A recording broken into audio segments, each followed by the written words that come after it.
मनोविकार, व्यसनमुक्ती, लैंगिक समस्या यावर तज्ज्ञ डॉक्टरांकडून खात्रीशीर उपचार. Mind care hospital for mental and sexual health. Ratnagiri, Chiplun, Khed, Lanja, Rajapur आणि नवी मुंबई इथे सेवा उपलब्ध. संपर्क 830 878 4422. आज जो हमारा टॉपिक है जो है उदासीनता, बोले तो डिप्रेशन. और आज ये टॉपिक पे बात करने के लिए हमारे साथ जुड़ी हुई है डॉक्टर अभाबंग सोनी, जो कि नागपुर से है. उनके बारे में हम थोड़ी देर में बात करेंगे. और ये जो टॉपिक है, बहुत बार हम देखते हैं कि उदासीनता या डिप्रेशन बहुत बार कॉमनली यूज किया जाता है. तो एग्जैक्टली क्या होता है उसके बारे में हम उनसे बात करेंगे. डिप्रेशन की बीमारी के बारे में हम उनसे बात करेंगे. ये जो 3 फोटो आप देख रहे हैं, नाम आप जो देख रहे हैं, वो हमारे पिछले बार के विनर है जो सेशंस 14 जून को हुआ था डिजिटल इसका डी एडिक्शन का. तो उसमें ये सब ये विनर रहे थे. मिस हर्षदा किशोर जोशी जो कि कल्याण से है, उन्होंने ये जीता, क्विज कंपटीशन जीता था. डॉक्टर सुधा गड्यानवर जो कि BHMS डॉक्टर है और काउंसलर है, उन्होंने भी ये कंपटीशन में पार्टिसिपेट किया था और जीता था. और तीसरे जो विनर थे वो थे पिंकी शाह. तो ये सब बता के मैं ये आज का जो हमारा प्रोग्राम है उसकी तरफ मुड़ना चाहूंगा, जिसका नाम है आज का जो टॉपिक है वो है उदासीनता, बोले तो डिप्रेशन. और आज इस टॉपिक के लिए हमारे साथ जुड़ी हुई है डॉक्टर अभाबंग सोनी, जो कि नागपुर से है. मैं उनके बारे में थोड़ा सा परिचय दे दूंगा और हम उनको वेलकम करेंगे. डॉक्टर अभाबंग सोनी, जिन्होंने MBBS किया हुआ है, DPM और MD किया हुआ है साइकेट्री में, जो मुंबई का एक अच्छा और पॉपुलर हॉस्पिटल है, सायन हॉस्पिटल मुंबई. वहां से उन्होंने पोस्ट ग्रेजुएशन किया है साइकेट्री में. वो as a consultant psychiatrist practice करते हैं नागपुर में ब्रह्मा क्लिनिक, जो जहाँ पे वो OPD अटेंड करते हैं, OPD के तौर पे पेशेंट देखते हैं. और अगर किसी को एडमिशन की जरूरत होगी या एडमिशन की जरूरत होगी तो वो आसान हॉस्पिटल नागपुर में IPD चलाते हैं. Welcome ma'am. आज के प्रोग्राम में मैं आपका स्वागत करना चाहूंगा. आज का हमारा जो टॉपिक है डिप्रेशन. आज एक जो डायलॉग है वो ट्रेंडिंग चल रहा है. कोई टाइप कर सकता है जो आज का जो डायलॉग है, 1-2 दिन से बहुत फेमस हो चुका है ये डायलॉग. अगर किसी को पता है ये डायलॉग जो ट्रेंडिंग है तो आप डेफिनेटली इसमें टाइप कर सकते हैं. ये जो डायलॉग है मराठी में है. वो एक्चुअली जो हमारे पॉलिटिशियन है वो बोल रहे हैं. तो अगर किसी को मालूम है तो डेफिनेटली एक मिनट में आप डाल सकते हैं. तो उसके बारे में हम बात करेंगे और उसके बारे में वो इस टॉपिक से थोड़ा सा कैसे रिलेटेड है वो मैं बताना चाहूंगा. बोलो सर. हाँ बोलिए. काय डोंगर, काय झाडी, काय हाटील, सगळं ओके आहे. ओके. सो ये जो डायलॉग है, काय हॉटेल, काय डोंगर, काय झाडी आणि काय हॉटेल, सगळं ओके मध्ये आहे. सो ये जो हम बात करते हैं कि बहुत बार हम हमारी जिंदगी में भी ऐसे ही एक्सपेक्ट करते हैं कि सब कुछ ओके में हो, सब कुछ अच्छा हो. लेकिन बहुत बार कुछ वजह होती है, कुछ साइकोलॉजिकल प्रॉब्लम्स आते हैं या फिर हमारे जिंदगी में कुछ प्रॉब्लम्स आते हैं, और जिसके वजह से हमको कभी उदास लगता है और ये कभी बढ़कर इतना हो जाता है कि हमको डिप्रेशन का बीमारी या फिर जिसको हम उदासीनता का बीमारी है उससे वो हो सकता है. तो सब कुछ जिंदगी में ओके नहीं होता है, कभी कभार ऐसे कुछ हो सकता है. तो वो ना ओके होने को जिसको हम डिप्रेशन बोलते हैं, तो उसके बारे में हम आज मैम से बात करेंगे. मैम, डिप्रेशन या फिर उदासीनता, ये जो बहुत कॉमनली वर्ड यूज किया जाता है, तो सबसे पहले मैं यहाँ पे लोगों से, ये जो लोग कॉमनली यूज करते हैं, तो आपको मैं शुरू में थोड़ा सा एक इंट्रोडक्शन में ये पूछना चाहूंगा कि जो हम आम लोग डिप्रेशन इजीली जितना यूज करते हैं, क्या वो डिप्रेशन इतना इजी है, या फिर जो हम जिसको बोलते हैं डिप्रेशन, वो डिप्रेशन नहीं है बल्कि कुछ तान तनाव हो सकते हैं. तो एक्चुअल तान तनाव या फिर जिसको हम कॉमनली डिप्रेशन बोलते हैं, वो डिप्रेशन और डिप्रेशन का बीमारी, इसमें क्या अंतर हो सकता है? बहुत ही बेहतर सवाल है अतुल, एंड ये सबसे इम्पोर्टेंट सवाल है स्टार्ट करने के हिसाब से. I hope I am audible to everybody. Yes. हाँ जी. हम लोग कैसा होता है कि ये जो मानसिक बीमारियां हैं उसके नाम हम बहुत कॉमन इसमें ले लेते हैं कि भाई कोई अगर बहुत साफ सफाई पसंद है, किसी को बहुत ये है, तो हम बोल देते हैं अरे इसको तो बहुत ओसीडी है। कोई अगर बहुत जल्दी हड़बड़ा जाते हैं या किसी को ऐसा रहता है कि हमको हर जगह जल्दी पहुंचना है, कोई टाइम से पहुंचना है, तो बोल देते हैं अरे ये तो बहुत एंशियस पर्सनैलिटी है। ऐसे ही थोड़ा सा भी तान तनाव अगर कभी आ जाता है या कभी हम थोड़े हताश हो जाते हैं थोड़े से समय के लिए, तभी भी हम कॉमनली डिप्रेशन बोल देते हैं। यार बहुत डिप्रेस्ड लग रहा है, आज तो बॉस ने बहुत चिल्ला दिया, या आज मैं ट्रैफिक जैम में फंस गई इसलिए बहुत डिप्रेस्ड लग रहा है, एकदम ही खराब मूड हो गया है। बट ये डिप्रेशन और क्लिनिकली या बीमारी के तौर पे हम जिसको डिप्रेशन या अवसाद या उदासीनता बोलते हैं, उसमें बहुत फर्क होता है। क्योंकि किसी भी चीज को मानसिक रूप से बीमारी हम तभी बोलते हैं जब वो हमारे दिन दैनिक कार्य में बाधा डालने लगती है और जो लंबे समय तक वैसे रहती है।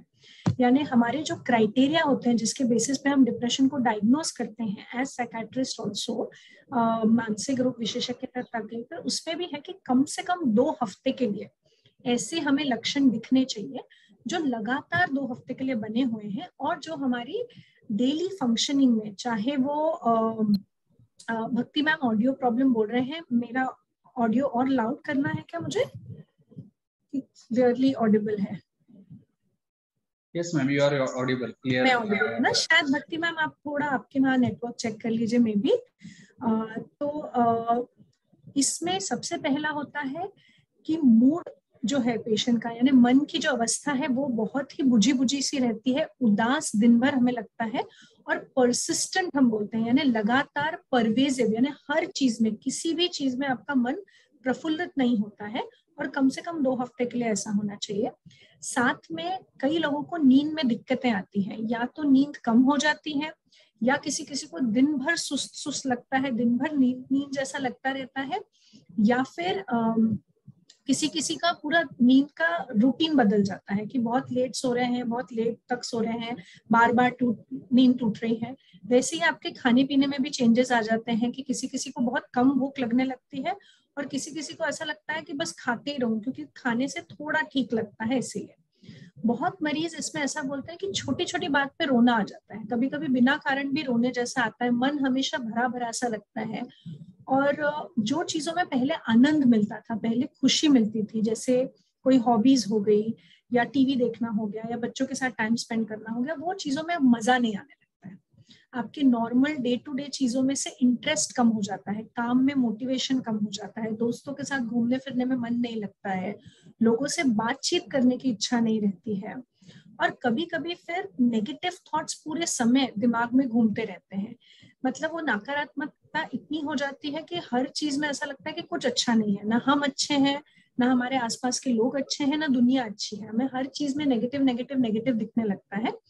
और अगर ये बढ़ती गई बीमारी और इसको अगर सही समय पे हमें नहीं पकड़ा तो ज्यादा सीवियर फॉर्म में फिर पेशेंट को हम जो बोलते हैं हेल्पलेसनेस, होपलेसनेस और वर्थलेसनेस आ जाता है। मीनिंग हेल्पलेसनेस यानी ऐसा लगना कि मैं इस सिचुएशन से कभी बाहर ही नहीं निकल सकती हूँ, मैं इसमें से कोई मुझे रास्ता आगे मिल ही नहीं सकता, मैं एक अंधकार कुएं में हूँ और वहां से बाहर नहीं निकला जा सकता है। या होपलेसनेस मतलब आगे उम्मीद ही नहीं बचती है कोई फ्यूचर के लिए कि आगे का भाग्य कुछ अच्छा हो सकता है, आगे का जीवन मेरा अच्छा हो सकता है। और वर्थलेसनेस की मैं कोई काम का नहीं हूँ, मैं कोई काम की नहीं हूँ, मेरा जीने का कोई मतलब नहीं है, मैं लोगों के ऊपर बोझ बन चुकी हूँ, ऐसी भावना आने लगती है। और फिर कई बार मरीजों को लगने लगता है कि इस सबसे तो अच्छा है मैं कहीं चली जाऊं या मुझे भगवान उठा ले, या एक्सट्रीम केसेस में ऐसा लगता है कि मैं आत्महत्या कर लूं, खुद को कुछ नुकसान और हानि पहुंचा दूं। तो ये सारे लक्षण अलग अलग मात्रा में जब हमें कम से कम 2 हफ्ते या उसके ऊपर दिखने को मिलते हैं, तब हम उसको डिप्रेशन का डायग्नोसिस देते हैं, और ना कि ऊपर उतार चढ़ाव जो नॉर्मल हमारे जीवन में मिलते हैं हमें। सो आई होप ये आपके सवाल का जवाब पहला। बहुत अच्छे से आपने एक्सप्लेन किया हुआ है मैम, और उसी के साथ में सिम्टम्स के बारे में भी आपने बताया है। सिम्टम्स के बारे में थोड़ा सा डिटेल में हम बाद में जाएंगे। उससे पहले ये जो डिप्रेशन है वो कितना कॉमन है, जो या फिर जो स्टैटिस्टिक्स होता है तो उसमें क्या डिप्रेशन के बारे में हम लोगों को बता सकते हैं? सो डिप्रेशन ऐसा है डॉक्टर अतुल, आज के तारीख में डिप्रेशन दुनिया की नंबर 3 नंबर पे बीमारी है वर्ल्ड हेल्थ ऑर्गेनाइजेशन के हिसाब से, जो हमें डिसेबिलिटी कॉज करती है, या इवन मॉर्बिडिटी एंड मोर्टालिटी जो हम बोलते हैं, यानी जिससे बीमारी और मृत्यु, इसका टॉप 3rd नंबर का कारण डिप्रेशन हो सकता है। और ऑलमोस्ट 1/3 पॉपुलेशन को, यानी 35 से 36% पॉपुलेशन इससे जूझ रहा होता है एनी टाइम। स्पेशली इंडिया में हम बोल रहे हैं कि जैसे कोविड का पैंडेमिक हमने सबने अभी देखा है, अभी डिप्रेशन का भी बहुत बड़ा पैंडेमिक चल रहा है। और अनफॉर्चुनेटली क्योंकि लोग इसके लक्षण पहचान नहीं पाते हैं, या उसके लिए उनको लगता है कि हमें मदद लेने की जरूरत नहीं है, या आम साधारण बात है, तो इसमें वो जूझते जूझते और सफर करते रहते हैं और लंबा हो जाता है, इसलिए और फैलता जा रहा है। और अगर मैं स्टैटिस्टिक्स की एज वाइज बात करूं तो ये हम देखते हैं कि कॉमनली 17 से 25 साल की उम्र में हमें कॉमनली एक पीक इसका दिखता है, यानी हमारी जो युवा पीढ़ी है ये इससे काफी जूझती है। और एक पीक हमें मिडिल एज में दिखता है, यानी अराउंड 40 एंड अबव के एज ग्रुप में हमें ये कॉमनली मिलता है। और उसके अलग अलग कारण हैं जिसके बारे में हम आगे चर्चा करेंगे। और साथ ही में कुछ स्पेशल समयों पे जीवन के ये आने की ज्यादा शक्यता होती है।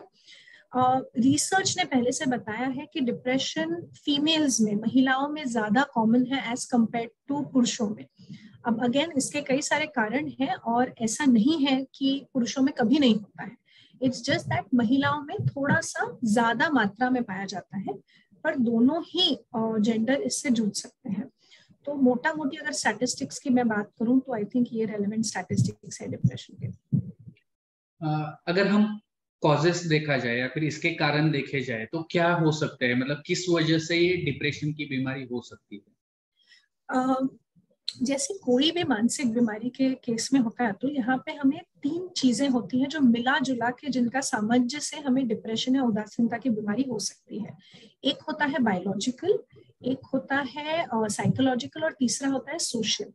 ये तीनों कारण जब एक साथ आते हैं या इनका एक लेवल होता है तब हमें डिप्रेशन की बीमारी के तौर में आता है। तो बायोलॉजिकल की मैं अगर बात करूं, यानी हमारे जो जीन्स है, हमें जो अनुवांशिकता से हमें जीन्स मिले हैं, हमारी जो ब्रेन की वायरिंग आई है, जिनके परिवारों में डिप्रेशन या कोई भी मानसिक बीमारी की लक्षण रहे हैं, वो परिवारों में वो लोगों को डिप्रेशन होने की संभावना ज्यादा होती है। साथ ही में बहुत लोगों की ब्रेन की वायरिंग, जैसे हमारे नाक, आंख, कान, चेहरा सब अलग अलग बन के आए हैं, वैसे ही हमारी ब्रेन की वायरिंग भी अलग अलग बन के आई है। तो किसी किसी की ब्रेन की वायरिंग ज्यादा प्रोन होती है, हम कहते हैं कि जिसमें डिप्रेशन होने के चांसेस ज्यादा है, भले ही उनके फैमिली में नहीं रहा हो फिर भी होने के चांसेस ज्यादा होते हैं। प्लस डिप्रेशन के लिए रिसर्च ने हमें बताया है कि जो रसायन, सिंपल भाषा में अगर मैं बोलूं आम लोगों के लिए, तो जो रसायन हमें खुश रखते हैं, हैप्पी रखते हैं, उत्साही रखते हैं, जैसे सेरोटोनिन, डोपामिन, नॉरएपिनेफ्रिन, ये कुछ रसायन है, इनकी मात्रा जब कम हो जाती है कई सारे कारणों से, तब हमें डिप्रेशन के लक्षण दिखाई देते हैं। साथ ही में अगर साइकोलॉजिकल कारण हम बोले, साइकोलॉजिकल कारण यानी हमारी सोचने समझने की जो पद्धति है, या हम जिस तरीके से दुनिया को देखते हैं, हमारा जो पर्सपेक्टिव होता है, हमारी पहले से जो पर्सनालिटी बनी है, उससे भी फर्क पड़ता है कि आप डिप्रेशन में जल्दी आएंगे या नहीं। जो लोग बचपन से थोड़े ज्यादा सेंसिटिव होते हैं, हम जैसे बोलते हैं मराठी में हळवे मनाचे असतात, मतलब जल्दी उनको चीजें लग जाती हैं, या वो जल्दी बहुत ज्यादा चीजों से इन्फ्लुएंस हो जाते हैं, या जो लोग का पहले से थोड़ा सा नकारात्मक विचार पद्धति रहती है, उन लोगों में डिप्रेशन होने के चांसेस थोड़े ज्यादा होते हैं, क्योंकि वो थोड़े से भी जीवन में सेटबैक आने पे जल्दी हताश, निराश हो सकते हैं। और अगर हम सोशल कारणों की बात करें तो कभी कभी जब बहुत बड़ी दुर्घटना हमारे जीवन में हो जाती है, कभी हमारा बहुत बड़ा नुकसान हो जाता है, चाहे वो फाइनेंशियल मालमत्ते का नुकसान हो, चाहे वो हमारे कोई करीबी इंसान का खोना हो जाए, या हमारे कोई बड़े रिश्ते में दरार आ जाए, तो ये सारी सोशल बाहर की जो चीजें हैं, जो हम एनवायरमेंटल बोलते हैं, या फॉर एग्जांपल अभी हमने कोविड में देखा कि जो पैंडेमिक था, ये एक ऐसी स्थिति थी जो पहले कभी किसी ने अनुभव नहीं की थी, और इससे जूझना सभी के लिए बहुत मुश्किल रहा है, पर हर एक जन डिप्रेशन में नहीं गया है, क्योंकि उसके लिए बाकी दोनों कारण जो हम इसके पहले बोल रहे थे उसका भी होना बहुत जरूरी है। तो इसलिए मैंने बोला ये तीनों चीजें जब एक साथ आ जाती हैं तब जाके डिप्रेशन हो सकता है। और कई बार बाहरी कोई चीज नहीं मिलती है। कई बार लोग बोलते हैं कि तुम्हारी लाइफ तो इतनी अच्छी चल रही है, तुम तो टॉप के लोग हो। क्योंकि हमने देखा है डिप्रेशन किसी में भेदभाव नहीं करता है, आप अमीर है गरीब है कोई भी। हमने बड़े बड़े फिल्म स्टार्स को देखा है, आज दीपिका पादुकोण ने खुले आम ये एक्सेप्ट किया कि वो डिप्रेशन से जूझ चुकी हैं। और हम सोचेंगे वो तो इतनी बड़ी सेलिब्रिटी है, उनके पास तो सब कुछ है, उनको डिप्रेशन होने का क्या कारण है। बट हमें पता नहीं है कि वो क्या स्ट्रेसेस से जूझ रही है। और डिप्रेशन के लिए बाहर से कुछ स्ट्रेस होना भी जरूरी नहीं है, अगर अंदरूनी वो वल्नरेबिलिटी आपके अंदर है। सो ये सारी चीजें मैटर करती है कि आपको डिप्रेशन क्यों होगा। सो आई होप समझ में आया हो कि क्या कारण हो सकते हैं। यस, तो बहुत बार ऐसे भी लोग बोलते हैं कि मेरी जिंदगी में सब कुछ अच्छा चल रहा है, या फिर उसके जिंदगी में तो सब कुछ अच्छा है। तो ये सब जो मतलब सोशल फैक्टर है, साइकोलॉजिकल फैक्टर है, वो ना हो तो भी डिप्रेशन आ सकता है। बिल्कुल आ सकता है। जैसे हमने जस्ट अभी बात की कि इसे हम बोलते हैं एंडोजीनियस डिप्रेशन, यानी अंदरूनी, जिसमें बाहर का कोई फैक्टर नहीं होता इन्फ्लुएंस करने को, बट क्योंकि आपकी वो बायोलॉजिकल वल्नरेबिलिटी है, वायरिंग है। जैसे हम देखते हैं कई लोग होते हैं जो बहुत अच्छी एक्सरसाइज करते हैं, खाने पीने सब अच्छा करते हैं, मीठा ज्यादा नहीं खाते, फिर भी उनको डायबिटीज हो जाता है। ऐसा लोगों को बहुत गलत फहमी है कि सिर्फ बहुत मीठा खाएंगे या बहुत मोटापा रहेगा तो ही होगा। ऑफ कोर्स वो रिस्क फैक्टर्स हैं, पर अगर वैसा नहीं भी हो और जिनका बॉडी स्ट्रक्चर ऐसा है कि वो प्रोन है डायबिटीज के लिए, उनको हो जाएगा। उसी तरह डिप्रेशन का है कि कई बार सब अच्छा होते हुए भी क्योंकि आपका माइंड की वायरिंग उसके लिए प्रोन है, आपको डिप्रेशन हो सकता है। डेफिनेटली यहाँ पे ये लोगों ने जानना जरूरी है, क्योंकि बहुत बार ऐसा होता है कि हमारे घर में कोई तो डिप्रेस होता है और उसको हम बोलते हैं कि सब कुछ तो अच्छा है, तो तुझे क्यों डिप्रेशन लग रहा है। तो इस बार हम बहुत बार ऐसे होता है कि हम उसकी तरफ अनदेखा करते हैं, उसको हेल्प करने की सोचते नहीं है। तो यहाँ पे लोगों ने समझना जरूरी है कि ये जो बायोलॉजिकल डिप्रेशन है या एंडोजिनस डिप्रेशन है, ये भी चीज होती है जो सब कुछ अच्छा होते हुए भी हो सकता है। तो अगर कोई ऐसे डिप्रेशन के सिम्टम्स बताता है, मुझे डिप्रेस लग रहा है बोलते हैं, तो उनकी तरफ ध्यान देना जरूरी है, और उतना ही ध्यान उनकी तरफ, मैं तो कहूंगा कि उससे ज्यादा ध्यान उनकी तरफ देना जरूरी रहेगा। आज मतलब ये जो दौर जो परसों का दिन था, एंटी ड्रग अब्यूज डे था, तो ये जो ड्रग्स है या फिर व्यसन वाली कोई भी चीजें हो, अल्कोहल, टोबैको, क्या इन चीजों की वजह से डिप्रेशन हो सकता है? बिल्कुल हो सकता है, क्योंकि ये सारी जो व्यसन वाली चीजें होती है, हम सब सुनते हैं कि वो लिवर खराब करती है, पेट खराब करती है, बट बहुत लोगों को ये नहीं समझ में आता है कि वो सबसे ज्यादा नुकसान हमारे दिमाग को पहुंचाती है, क्योंकि ये सारी चीजें हमारे दिमाग पे काम करती है। और जिनकी बायोलॉजिकल पहले से वल्नरेबिलिटी नहीं है, अनुवांशिकता नहीं भी है, ये व्यसन वाली चीजें लेने से उनकी वायरिंग चेंज हो सकती है, वो ज्यादा प्रोन हो सकते हैं डिप्रेशन के लिए। स्पेशली अल्कोहल के केस में या बाकी भी इसके केस में, हम अल्कोहल को बोलते हैं कि वो सीएनएस डिप्रेसेंट होता है। मतलब क्या है, वो डिप्रेस करता है आपके माइंड को, ऐसा ठंडा करता है इनिशियली, बट देन उसके बाद वो डिप्रेस्ड ही रखते जाता है माइंड को। तो इसके कारण भी बहुत दिक्कतें आ सकती है और आप डिप्रेशन के अधीन हो सकते हैं। डेफिनेटली आपने बहुत अच्छे से सिम्टम्स बताए थे, लेकिन उसके डिटेल्स में हम थोड़ा सा जाना चाहेंगे। बहुत बार ऐसे होता है कि लोग खुद से बोलते हैं कि मैं डिप्रेस हूँ, मुझे अच्छा नहीं लग रहा है, लेकिन बहुत बार ऐसे हो सकता है कि वो खुद को ना पता चले, आजू बाजू वाले लोगों को पता चलता है कि ये बंदा डिप्रेस है या फिर कुछ तो गलत हो रहा है या फिर वो डिप्रेशन में जा रहा है। तो ऐसी क्या चीजें हो सकती है जिससे बाजू वाले लोग पहचान पाए, या फिर उनके घर में उनके साथ में जो रह रहे हैं वो पहचान पाए कि हो सकता है कि इसको शायद से डिप्रेशन। तो जैसे अतुल, हमने कुछ सिम्टम्स के बारे में तो पहले बात की। अगर वैसे कोई भी बर्ताव में बदलाव दिखते हैं तो वो तो आपने जरूर उसको अनदेखा नहीं करना चाहिए।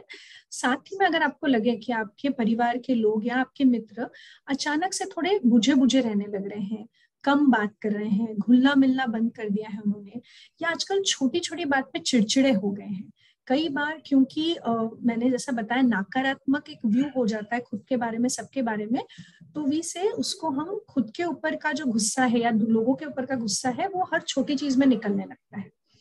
या कभी कभी एक्सट्रीम केसेस में आपको लग रहा है कि सिर्फ सुस्ती है, काम पे जा नहीं रहे हैं, अपने पढ़ाई में ध्यान नहीं दे रहे हैं। छोटे बच्चों में या यंगस्टर्स में पढ़ाई के उनका ग्रेड फॉल हो रहा है, एब्सेंट बहुत रह रहे हैं वो।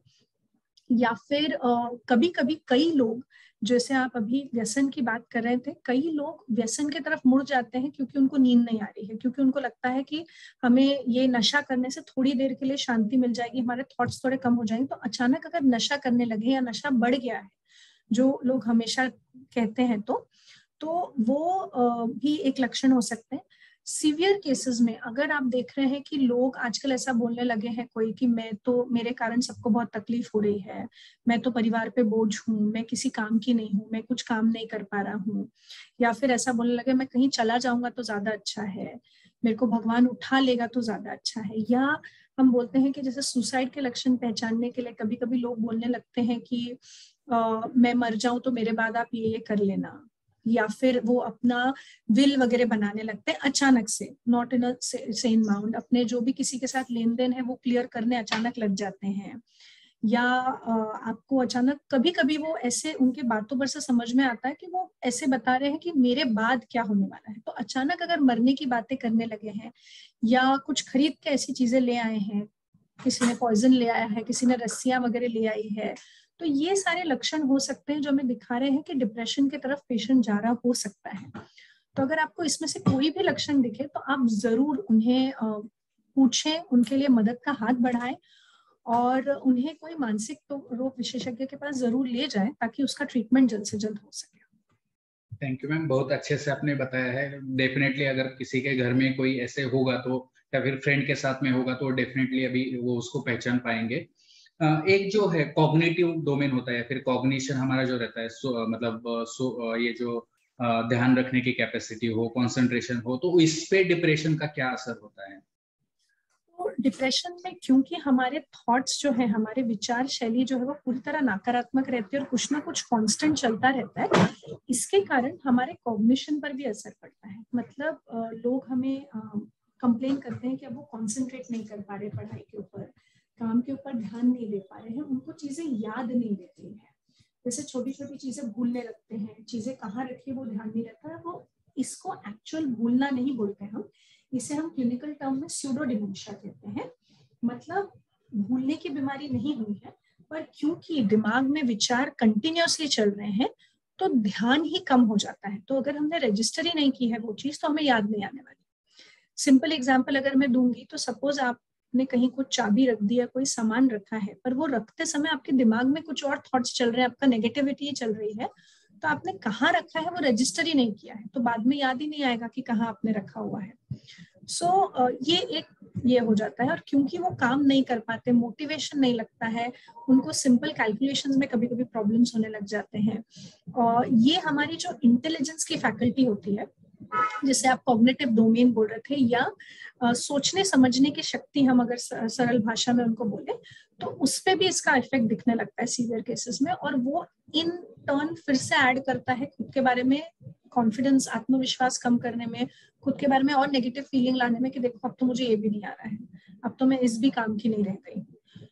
ये भी एक लक्षण है और वो उसको और बढ़ाता जाता है। It's like a vicious circle, एक के पीछे एक बढ़ते जाता है। थैंक यू, बहुत अच्छे से आपने बताया। जो बायोलॉजिकल सिम्टम्स होते हैं, एक इसमें पार्ट होता है कि बायोलॉजिकल जो चीजें हैं, नींद, खाना और सेक्स, तो ये 3 चीजों पे डिप्रेशन का क्या असर हो सकता है?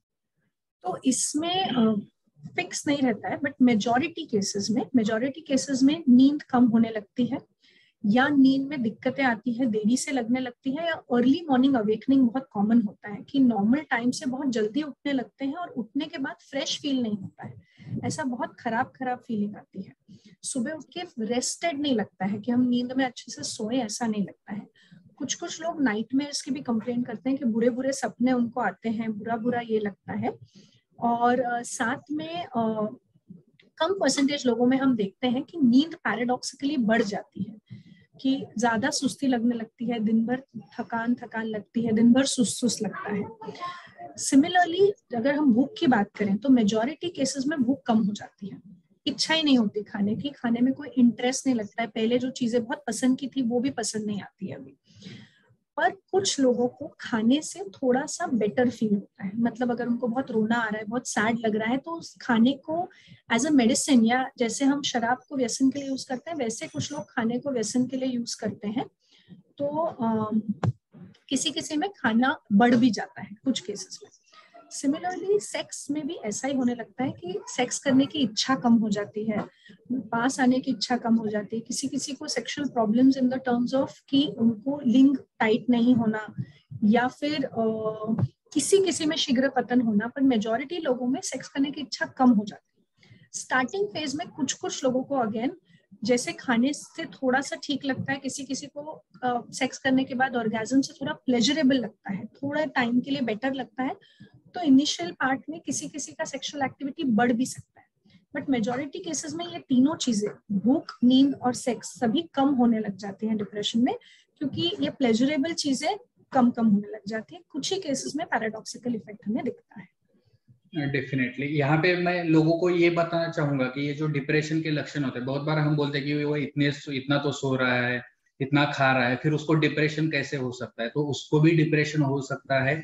इसको हम अटिपिकल डिप्रेशन बोलते हैं, जो बायोलॉजिकल सिम्टम्स है जिसमें बढ़ते हैं, मतलब नींद हो, खाना हो या फिर सेक्स हो, ये तीनों चीजें अगर बढ़ती है डिप्रेशन में तो उसको हम अटिपिकल डिप्रेशन बोलते हैं। और अगर वो कम हो जाती है तो वो यूजुअली टिपिकल डिप्रेशन में गिना जाता है। तो अगर किसी को ये 3 सिम्टम्स दिख रहे हैं, मतलब ये तीनों चीजें बढ़ी हुई है, तो ऐसे नहीं कि वो डिप्रेशन में नहीं हो सकता है, वो डिप्रेशन में हो सकता है। और जो हम सेक्स के बारे में बात कर रहे हैं, तो ना ओनली मतलब सेक्स, तो जो अनमैरिड है, जिनका शादी नहीं हुआ, तो उनमें मैस्टरबेशन जो हो वो कंपल्सिव हो सकता है, इच्छा बढ़ सकती है और मैस्टरबेशन करने से उनको अच्छा लगे, इसलिए मैस्टरबेशन भी बढ़ सकता है। तो ओवरऑल सेक्सुअल एक्टिविटी जो भी हो, वो सेक्सुअल एक्टिविटी इन लोगों में बढ़ सकता है।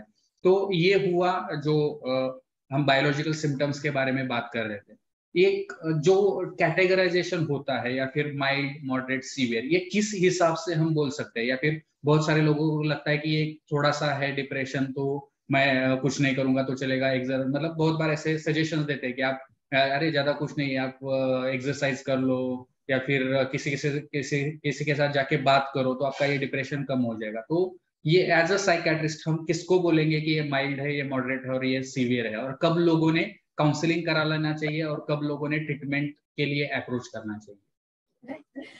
ये बहुत इम्पोर्टेंट है लोगों को जानना कि वो किस स्टेज में है, क्योंकि जैसा आपने बताया कि उस हिसाब से इलाज डिसाइड होता है।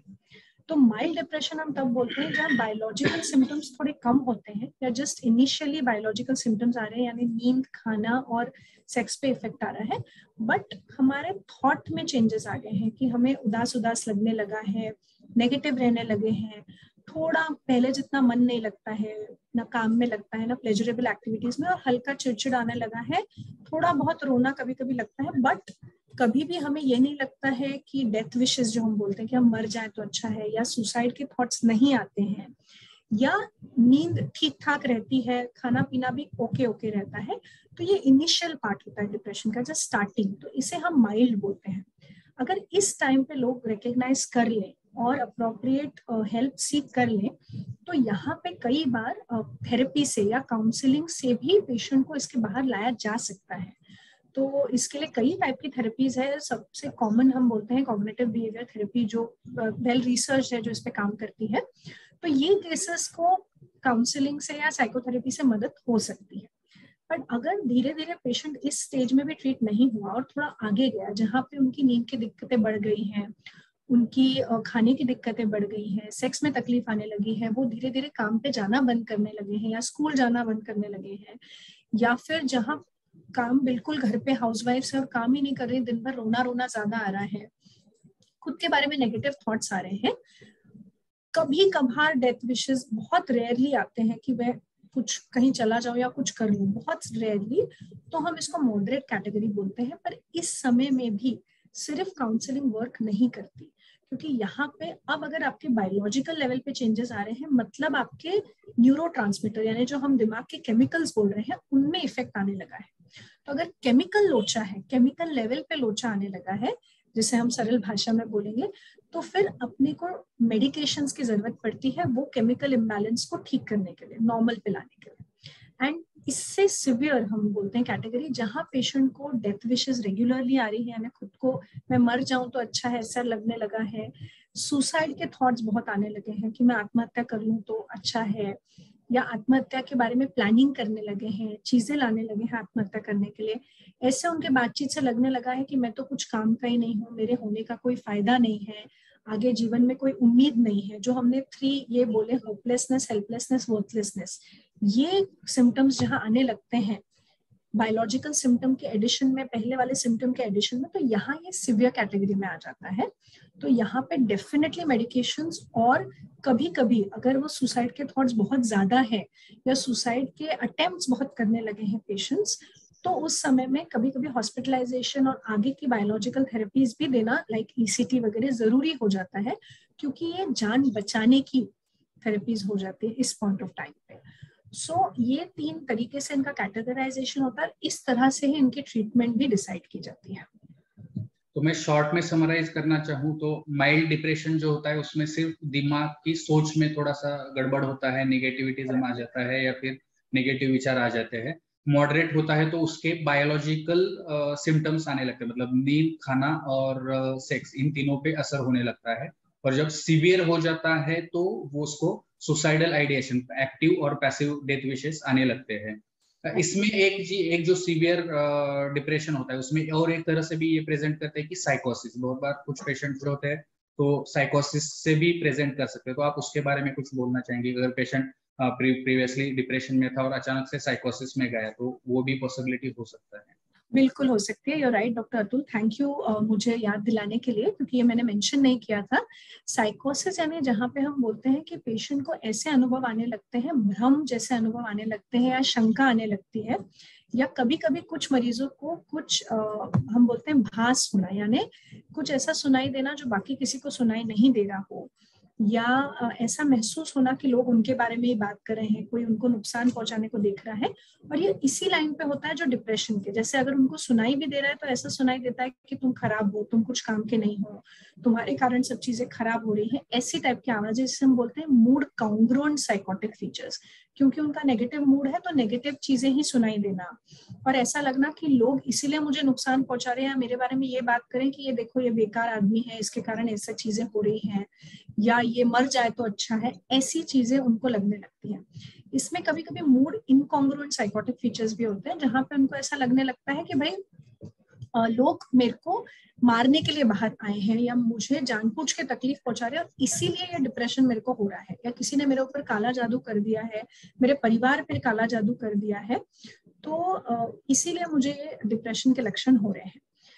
एक और लक्षणों में डॉक्टर अतुल, मैं जो बोलना भूल गई, respect of this category, specially हमारे भारतीय पेशेंट्स के लिए, कि कई बार हम लोग बहुत ज्यादा हमारी भावनाओं के बारे में बात नहीं करते। बहुत बार हम ये नहीं जान पाते कि हम उदास फील कर रहे हैं या हमें घबराहट हो रही है, ये तो कई बार हम हमारे शारीरिक रूप से भी ये सिम्टम्स बाहर आते हैं, जिसे हम सोमैटिक सिम्टम्स कहते हैं ऑफ डिप्रेशन। यानी ये बायोलॉजिकल सिम्टम के साथ साथ कुछ और बॉडीली चेंजेस पेशेंट्स महसूस करते हैं, कि बहुत ज्यादा थकान महसूस करना, या कई बार इधर उधर दर्द महसूस करना, हेडेक होना, जो थोड़ा अनएक्सप्लेन्ड होता है। यानी आप कुछ भी फिजिकल चेकअप कराएंगे तो सब नॉर्मल निकलेगा, बट क्योंकि आपको तनाव है, क्योंकि आप डिप्रेशन में हैं और आप उसको वर्बलाइज या बता नहीं पा रहे हैं, भावनाओं को व्यक्त नहीं कर पा रहे हैं या समझ नहीं पा रहे हैं, तो आपका दिमाग उनको शारीरिक रूप से बाहर निकालने की कोशिश करता है। तो ये कुछ सोमैटिक सिम्टम्स भी डिप्रेशन के होते हैं, वो मैं एक मेंशन यहाँ पे करना चाहूंगी। बहुत अच्छे से आपने बताया है। एक जो सुसाइड के बारे में हमने बात की, बहुत बार ऐसे होता है कि किसी का सुसाइड हो जाता है और हम अचानक से बोलने लगते हैं कि अरे कभी लगा नहीं था कि वो सुसाइड करेगा। मतलब थोड़ा सा सुसाइड से रिलेटेड है, लेकिन क्योंकि सुसाइड का जो मेन वजह है या फिर जो सबसे कॉमन वजह है वो डिप्रेशन है, तो थोड़ा सा डिप्रेशन के साथ में उसकी बात करेंगे। तो ये जो सुसाइड का जो एक जर्नी होता है पेशेंट की, अचानक से पेशेंट सुसाइड नहीं करता है, तो ये जर्नी के बारे में आप थोड़ा सा बताएंगे कि शुरू में क्या होता है, बाद में क्या होता है, और ये मतलब एक्चुअल सुसाइड करने तक ये जर्नी कैसे उनका, पेशेंट का चलता है? बिल्कुल, जैसे हमने बात की कि डिप्रेशन धीरे धीरे अगर हम ट्रीट नहीं करते हैं तो बढ़ता जाता है। तो डिप्रेशन में क्या होता है कि क्योंकि खुद के बारे में एक हीन भावना आने लगती है, ऐसा नकारात्मक सोच आने लगती है कि भाई मैं किसी काम की नहीं हूँ, या मैं किसी काम का नहीं हूँ, मेरे वजह से बाकी लोगों को नुकसान हो रहा है, बाकी लोगों के ऊपर बोझ बन रही हूँ, या मैं चले जाने से शायद सब लोग खुश हो जाएंगे। या कभी कभी मरीज को लगने लगता है कि मेरे जीने का कोई आगे मकसद ही नहीं है, क्योंकि आगे मेरा भविष्य पूरा अंधकार में है, कुछ उसमें अच्छा होने नहीं वाला है। या कभी कभी डिप्रेशन इतना दर्दनाक होता है, हम बोलते हैं इतना पेनफुल होता है वो चीज को एहसास करना, इतना बोझ जैसे लगने लगता है अपना जीवन कि ऐसा लगता है कि मैं इससे मुक्ति कैसे पाऊं। तो कई लोगों को ऐसा लगता है कि इससे मुक्ति पाने का एक ही कारण है कि मैं जीवन समाप्त कर दूं, क्योंकि सब तरफ अंधकार लगता है। तो शुरुआत हल्की फुल्की होती है, माइल्ड सिम्टम से होती है, पर धीरे धीरे ट्रीटमेंट नहीं हो पाने के कारण या सही टाइम पे उन्हें मदद नहीं मिल पाने के कारण वो धीरे धीरे बढ़ते जाते हैं।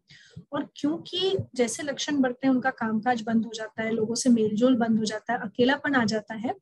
और कई बार बाहर से, जैसे आपने बताया, सुनने को मिलता है कि अरे ये तो कुछ कर नहीं रहा है, तुम कुछ करते क्यों नहीं, किसी से बात क्यों नहीं कर लेते। और किसी भी चीज से, कुछ भी करने से कुछ फायदा नहीं लगता है, ऐसा लगता है हम वहीं वहीं घूम रहे हैं और नीचे जा रहे हैं। तो फिर धीरे धीरे मन में विचार आने लगता है कि इस सब से तो मैं कहीं चली जाऊं या कहीं चला जाऊं या भगवान उठा ले। और फिर आगे जाके ऐसा लगता है मैं भगवान के लिए भी क्यों रुकूं, मैं खुद ही अपने हाथ से अपने आप को कुछ कर लेती हूँ। और उस समय में फिर ये विचार आने लग जाते हैं कि मैं क्या करूं क्या नहीं। शुरुआत में ऐसा होता है कि थोड़ा बहुत हमारा एक मन में एक विचार आता है कि मैं खुद को खत्म कर लूं, पर एक तरह लगता है नहीं, पर मैं खत्म करूंगी तो परिवार का क्या होगा, मेरे बच्चों का क्या होगा, या मेरे पीछे लोगों को तकलीफ होगी। फिर धीरे धीरे ये थॉट कम होने लगता है और ये बढ़ने लगता है कि नहीं ठीक है, सब एडजस्ट हो जाएंगे, मैं चली जाऊंगी तो उल्टा ज्यादा बेटर हो जाएगा, अभी मेरे पीछे वो लोग परेशान हो रहे हैं, वो परेशानी कम हो जाएगी, या कुछ दिनों के लिए दुख रहेगा पर फिर भूल जाएंगे। ऐसा करके धीरे धीरे वो जस्टिफिकेशन इस तरफ बढ़ने लग जाता है कि मैं मर जाऊं तो ही बेटर है, और जीने की इच्छा कम होने लगती है, हम जिसे लिविंग विल बोलते हैं, वो धीरे धीरे कम होने लगता है। और फिर दिमाग में प्लानिंग आने लगती है कि मैं किस तरह से करूं।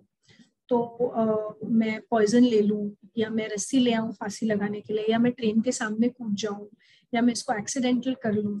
ऐसे कई थॉट्स आते हैं और फिर कई बार मरीज जाके वैसी चीजें लेके आने लगता है। कई बार लाने के बाद फिर थोड़ा वापस घबरा भी जाते हैं मरीज कि नहीं मेरे को नहीं करना है, देयर आर इनफ रीजंस मेरे आजू बाजू जिसके लिए मुझे जीना है। पर अगेन अगर वो ट्रीटमेंट नहीं हुआ और बढ़ता गया तो धीरे धीरे वो रीजन का महत्व भी कम होने लगता है और ऐसा लगता है नहीं मैं चले जाऊं तो अच्छा है। और फिर वो अटेम्प्ट तक आ जाता है कि वो एक्चुअली कोशिश कर लेते हैं। कभी कभी थोड़ी कोशिश करने से खुद ही खुद को रोक लेते हैं क्योंकि उनको रियलाइज होता है, पर कभी कभी लकीली कोई आ जाता है जिसके कारण उनको रोक दिया जाता है। और पर फिर अगर अगेन उस टाइम पर भी ट्रीटमेंट नहीं मिली तो ये इच्छा बढ़ती जाती है और फिर एक पॉइंट पे उनके प्लानिंग बढ़ते जाते हैं। फिर कई लोग ऐसे होते हैं जो हर रोज ही ऐसा अटेम्प्ट करने लग जाते हैं, हर रोज ही कोशिश करने लग जाते हैं कुछ ना कुछ तरीके से। तो ये यूजुअली जर्नी होती है from mild to going to a suicidal point, जहाँ पे फिर हम एक दिन दुर्दैवता से पेशेंट को खो देते हैं। पर ऐसा नहीं होता है कि पेशेंट से हमें लक्षण का पता नहीं चलता है। ये पूरी जर्नी में बहुत सारी जगहें होती हैं जहाँ पे कुछ ना कुछ बात से हमको ध्यान में आता है। कभी पेशेंट्स मरने के बारे में बोल रहे हैं, खुद के बारे में, या ऐसा कुछ बोल रहे हैं कि मैं मर जाऊं तो ज्यादा अच्छा है, या मेरे जाने के बाद आप ऐसा ऐसा ख्याल रख लेना, इसका ये कर लेना, उसका वो कर लेना, या आपका हिसाब किताब क्लियर कर रहे हैं कि किसी के पीछे मैं कुछ बोझ नहीं छोड़ के जाऊं।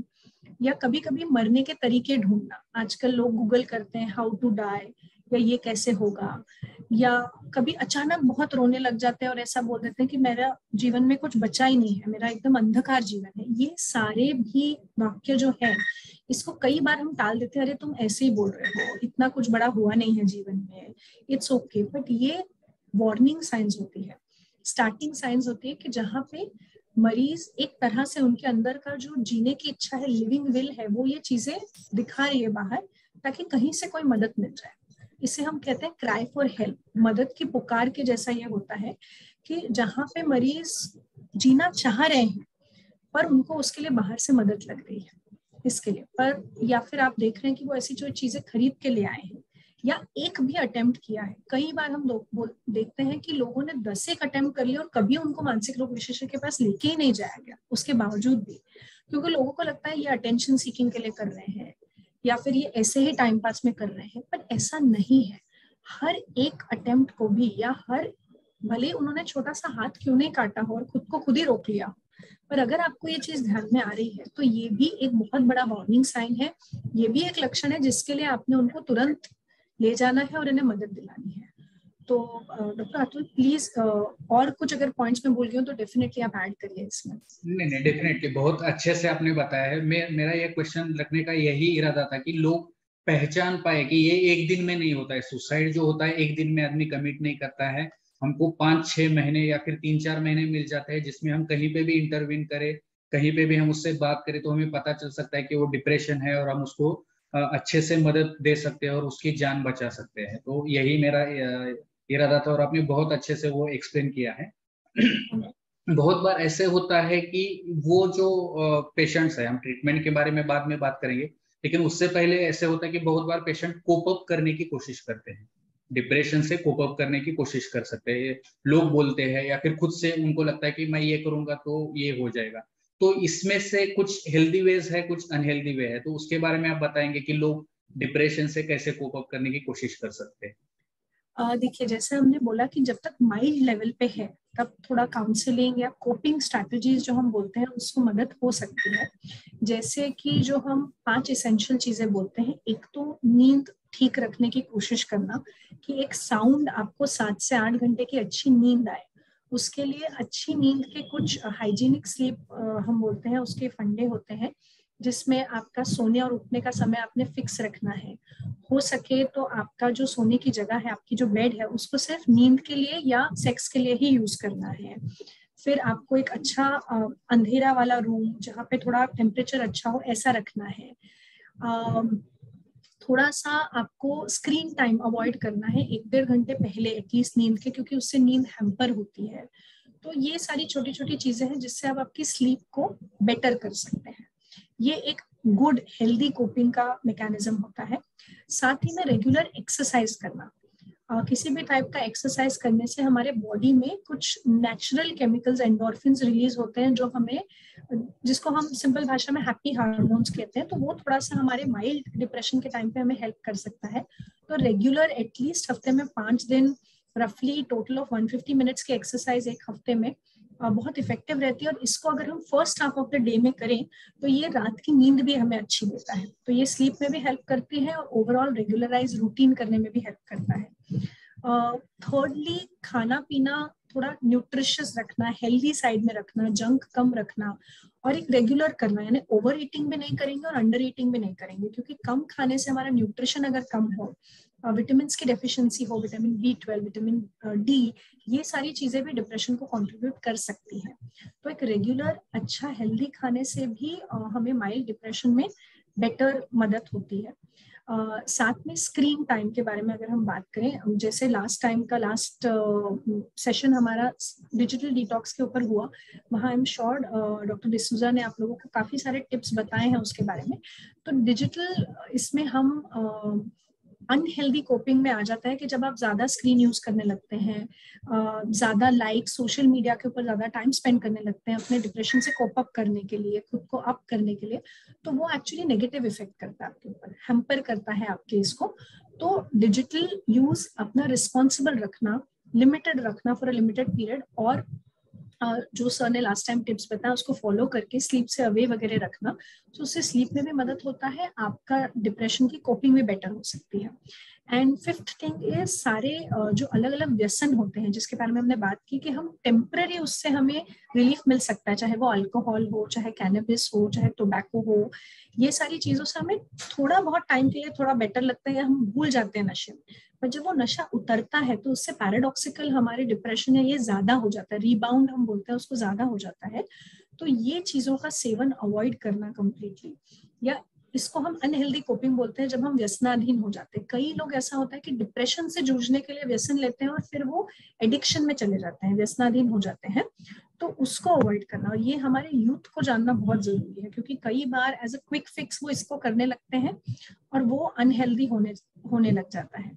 सो ये एक अनहेल्दी कोपिंग है, अवॉइड करना अपने इसको कि हमें कुछ है नहीं, ठीक है, हो जाएगा, ध्यान नहीं देना, ये भी एक अनहेल्दी कोपिंग हो जाता है इसके लिए। तो ऐसे कुछ हेल्दी और अनहेल्दी कोपिंग लोगों में हमें दिखाई देती है, जो माइल्ड इसके लिए हमें यूजफुल हो सकती है अगर हेल्दी आप यूज करेंगे तो।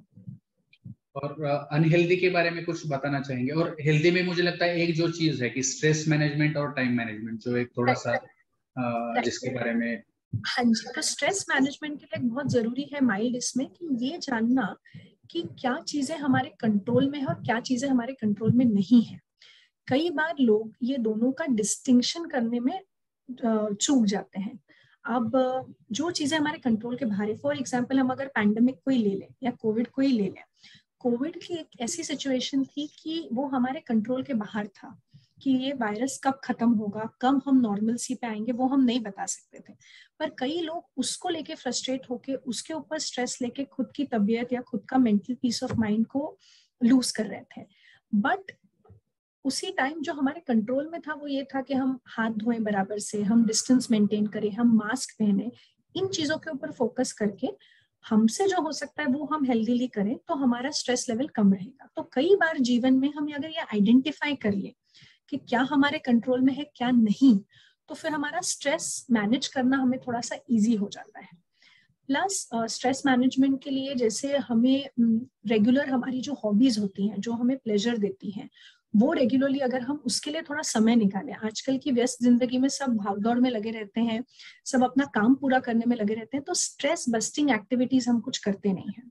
तो ये स्ट्रेस बस्टिंग एक्टिविटीज में एक्सरसाइज के साथ साथ जैसे योगा हो गया, म्यूजिक सुनना हो गया। म्यूजिक एक बहुत अच्छा वे होता है खुद के स्ट्रेस को कम करने के लिए, एक अच्छी नींद के लिए भी। और बहुत रिसर्च है जिसने बताया है कि listening to light mild music that makes you happy, जो आपको खुश करता है, माइल्ड डिप्रेशन में बहुत मदद करता है। फिर आपकी जो भी हॉबी हो, चाहे पेंटिंग हो, चाहे डांसिंग हो, चाहे स्पोर्ट हो, उसके लिए आप जरूर हाफ एन आवर क्यों ना हो जरूर टाइम निकालिए दिन भर में, ताकि आप खुद को स्ट्रेस फ्री रख सकें। शॉर्ट ब्रेक्स लेना, वेकेशंस लेना, ये भी एक स्ट्रेस फ्री रहने का तरीका होता है। स्पेशली गृहिणियों के लिए, लेडीज के लिए थोड़ा सा मी टाइम निकालना, क्योंकि वो पूरे समय बाकी लोगों की रिस्पॉन्सिबिलिटीज करना, बाकी लोगों का टेक केयर करना, उसी में समय व्यतीत कर देती हैं और फिर इतनी ड्रेन हो जाती है कि खुद के लिए समय ही नहीं निकाल पाती। तो वो बर्नआउट होने के कारण उनको स्ट्रेस बहुत ज्यादा हो जाता है। तो यहाँ पे मी टाइम निकालना और गिल्ट फ्री निकालना। कई बार अगर हम खुद के लिए कुछ कर रहे हैं, चाहे 15 मिनट बैठ के खुद का समय निकाल के कॉफी पीना हो, कोई बुक पढ़ना हो, या खुद के लिए कुछ करने जाना हो, तो हम लेडीज को स्पेशली बहुत गिल्ट होने लगता है कि हम चाइल्ड केयर से टाइम निकाल रहे हैं, काम से टाइम निकाल रहे हैं। तो गिल्ट फ्री मी टाइम निकालना जरूरी है, वरना आपकी चिड़चिड़पन और आपका डिप्रेशन सब चीज को अफेक्ट करता है। अगर आप खुश रहेंगे तो आप बाकी लोगों को खुश रख सकते हैं। तो इसीलिए दैट स्ट्रेस ये बहुत जरूरी है। एंड इसके लिए time management is one very important thing, जो डॉक्टर अतुल ने अभी बताया। अभी क्या हो जा रहा है कि हम बहुत मल्टीटास्कर्स होने लग जाते हैं। हम वी से वेरी प्राउडली कि वी आर मल्टीटास्कर्स, बट एक सेइंग है इंग्लिश में कि multitasking is actually screwing a lot of things together at the same time. So multitasking research ने बताया है कि एक्चुअली आपकी एफिशिएंसी कम करता है कि हम ये भी करें, वो भी करें, वो भी करें, तो कोई भी चीज अच्छे से हो सकता है। पर अगर हम सीरियल टास्किंग करेंगे, यानी चीजें एक के बाद एक खत्म करने की कोशिश करेंगे, तो वो बेटर हम उसको डील कर सकते हैं।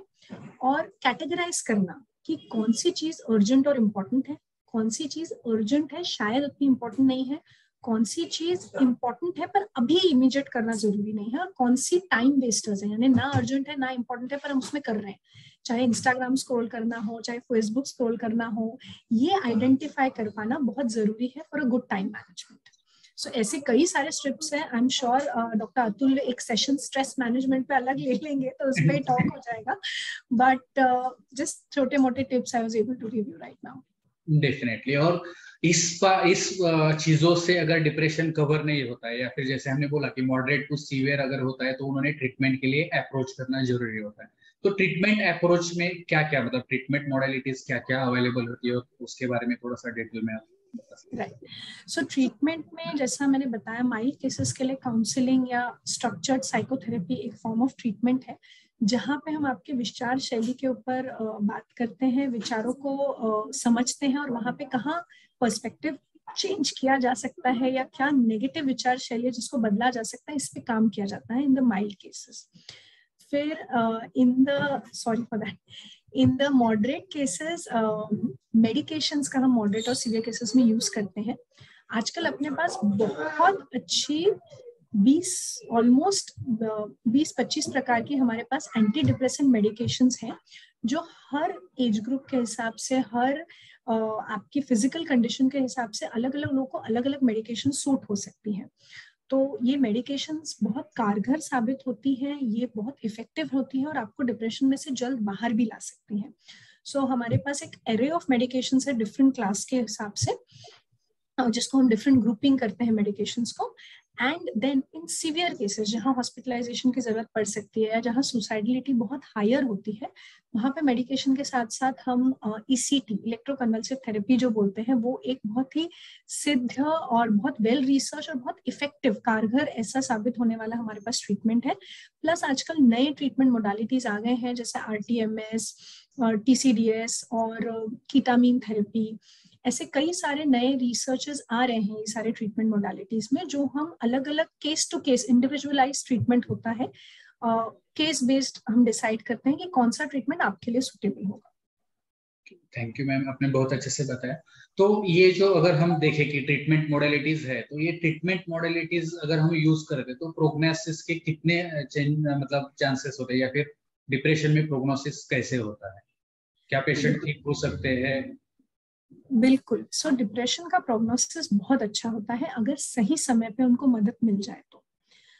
ऑलमोस्ट 80 to 90% ऑफ केसेस में अगर ट्रीटमेंट टाइम पे मिल जाए और प्रॉपर उसकी थेरेपी स्टिपुलेटेड टाइम के लिए 6 से 8 महीने फर्स्ट एपिसोड ऑफ डिप्रेशन के लिए हम रेगुलरली लें और आपके साइकेट्रिस्ट के साथ, मनोरोग विशेषज्ञ के साथ उसका ट्रीटमेंट टेपर करें, तो ऑलमोस्ट 80 to 90% केसेस में रिलैप्सेस नहीं होते, यानी वापस आपको डिप्रेशन के थ्रू नहीं जाना पड़ता है अनलेस कुछ बहुत मेजर इवेंट आए।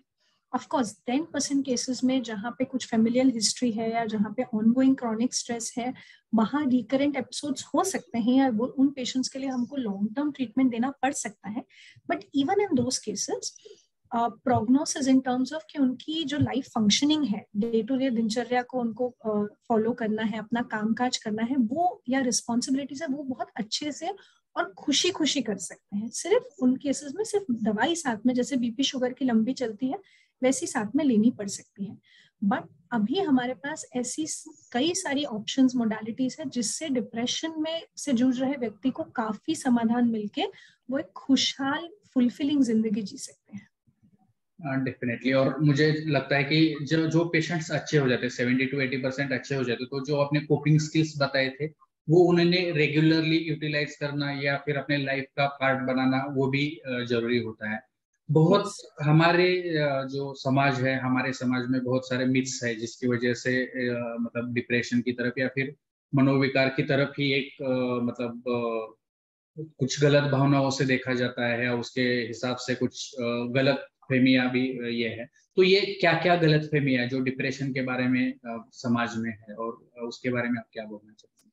तो काफी सारी, जैसा आपने बोला, कोई भी मानसिक बीमारी को लेकर बहुत सारी गलत फहमियां हैं। सबसे पहले तो ये कि डिप्रेशन जो है ये एक दिमाग की कमजोरी है। ये हम बहुत कॉमनली सुनते हैं कि डिप्रेशन किसी को हो गया, अरे वो तो बहुत कमजोर दिमाग का है, बहुत वीकनेस है। ये वीकनेस नहीं है, ये एक बीमारी है। ये उतनी ही बड़ी बीमारी है जितना कोई आपका शारीरिक बीमारी होगी। अगर किसी को एक्सीडेंट में फ्रैक्चर हो जाता है तो हम ये नहीं बोलते हैं ना कि उसकी हड्डी कमजोर है इसीलिए टूट गई। ये इसीलिए हुआ है क्योंकि एक्सीडेंट का इम्पैक्ट ज्यादा बड़ा था, उन्होंने प्रॉपर सेफ्टी गेयर्स नहीं पहने थे, वो सारी चीजें मिलजुल के उनकी हड्डी में क्रैक आया है। हाँ, किसी को बायोलॉजिकल ये हो सकता है कि जिसकी उम्र ज्यादा हो, जिसकी हड्डियां कमजोर हो, उनमें ऑफकोर्स चांसेस ज्यादा है। तो सिमिलरली विद डिप्रेशन, कि ये दिमाग की कमजोरी नहीं है, ये दिमाग की एक बीमारी है जहां ब्रेक आ गया है दिमाग के केमिकल्स में। और ये ब्रेक एक्सीडेंट, यानी बाहर की जो वातावरण में तब्दीलियां हो गई है, जो ज्यादा तनाव आ गया है उसके कारण, और आपकी अंदरूनी बायोलॉजिकल वल्नरेबिलिटी के कारण हुआ है। तो ऐसा नहीं है कि सिर्फ कमजोर लोगों को या वीक माइंडेड लोगों को डिप्रेशन होता है। डिप्रेशन ये किसी को भी कभी भी हो सकता है। हमने देखा है कि बड़ी बड़ी मोर पावरफुल पर्सनालिटीज को भी डिप्रेशन से जूझना पड़ सकता है। तो डिप्रेशन का आपके एक स्ट्रॉन्ग व्यक्ति या वीक व्यक्ति होने से कोई संबंध नहीं है। ये एक सबसे बड़ा मिथ लोगों में है।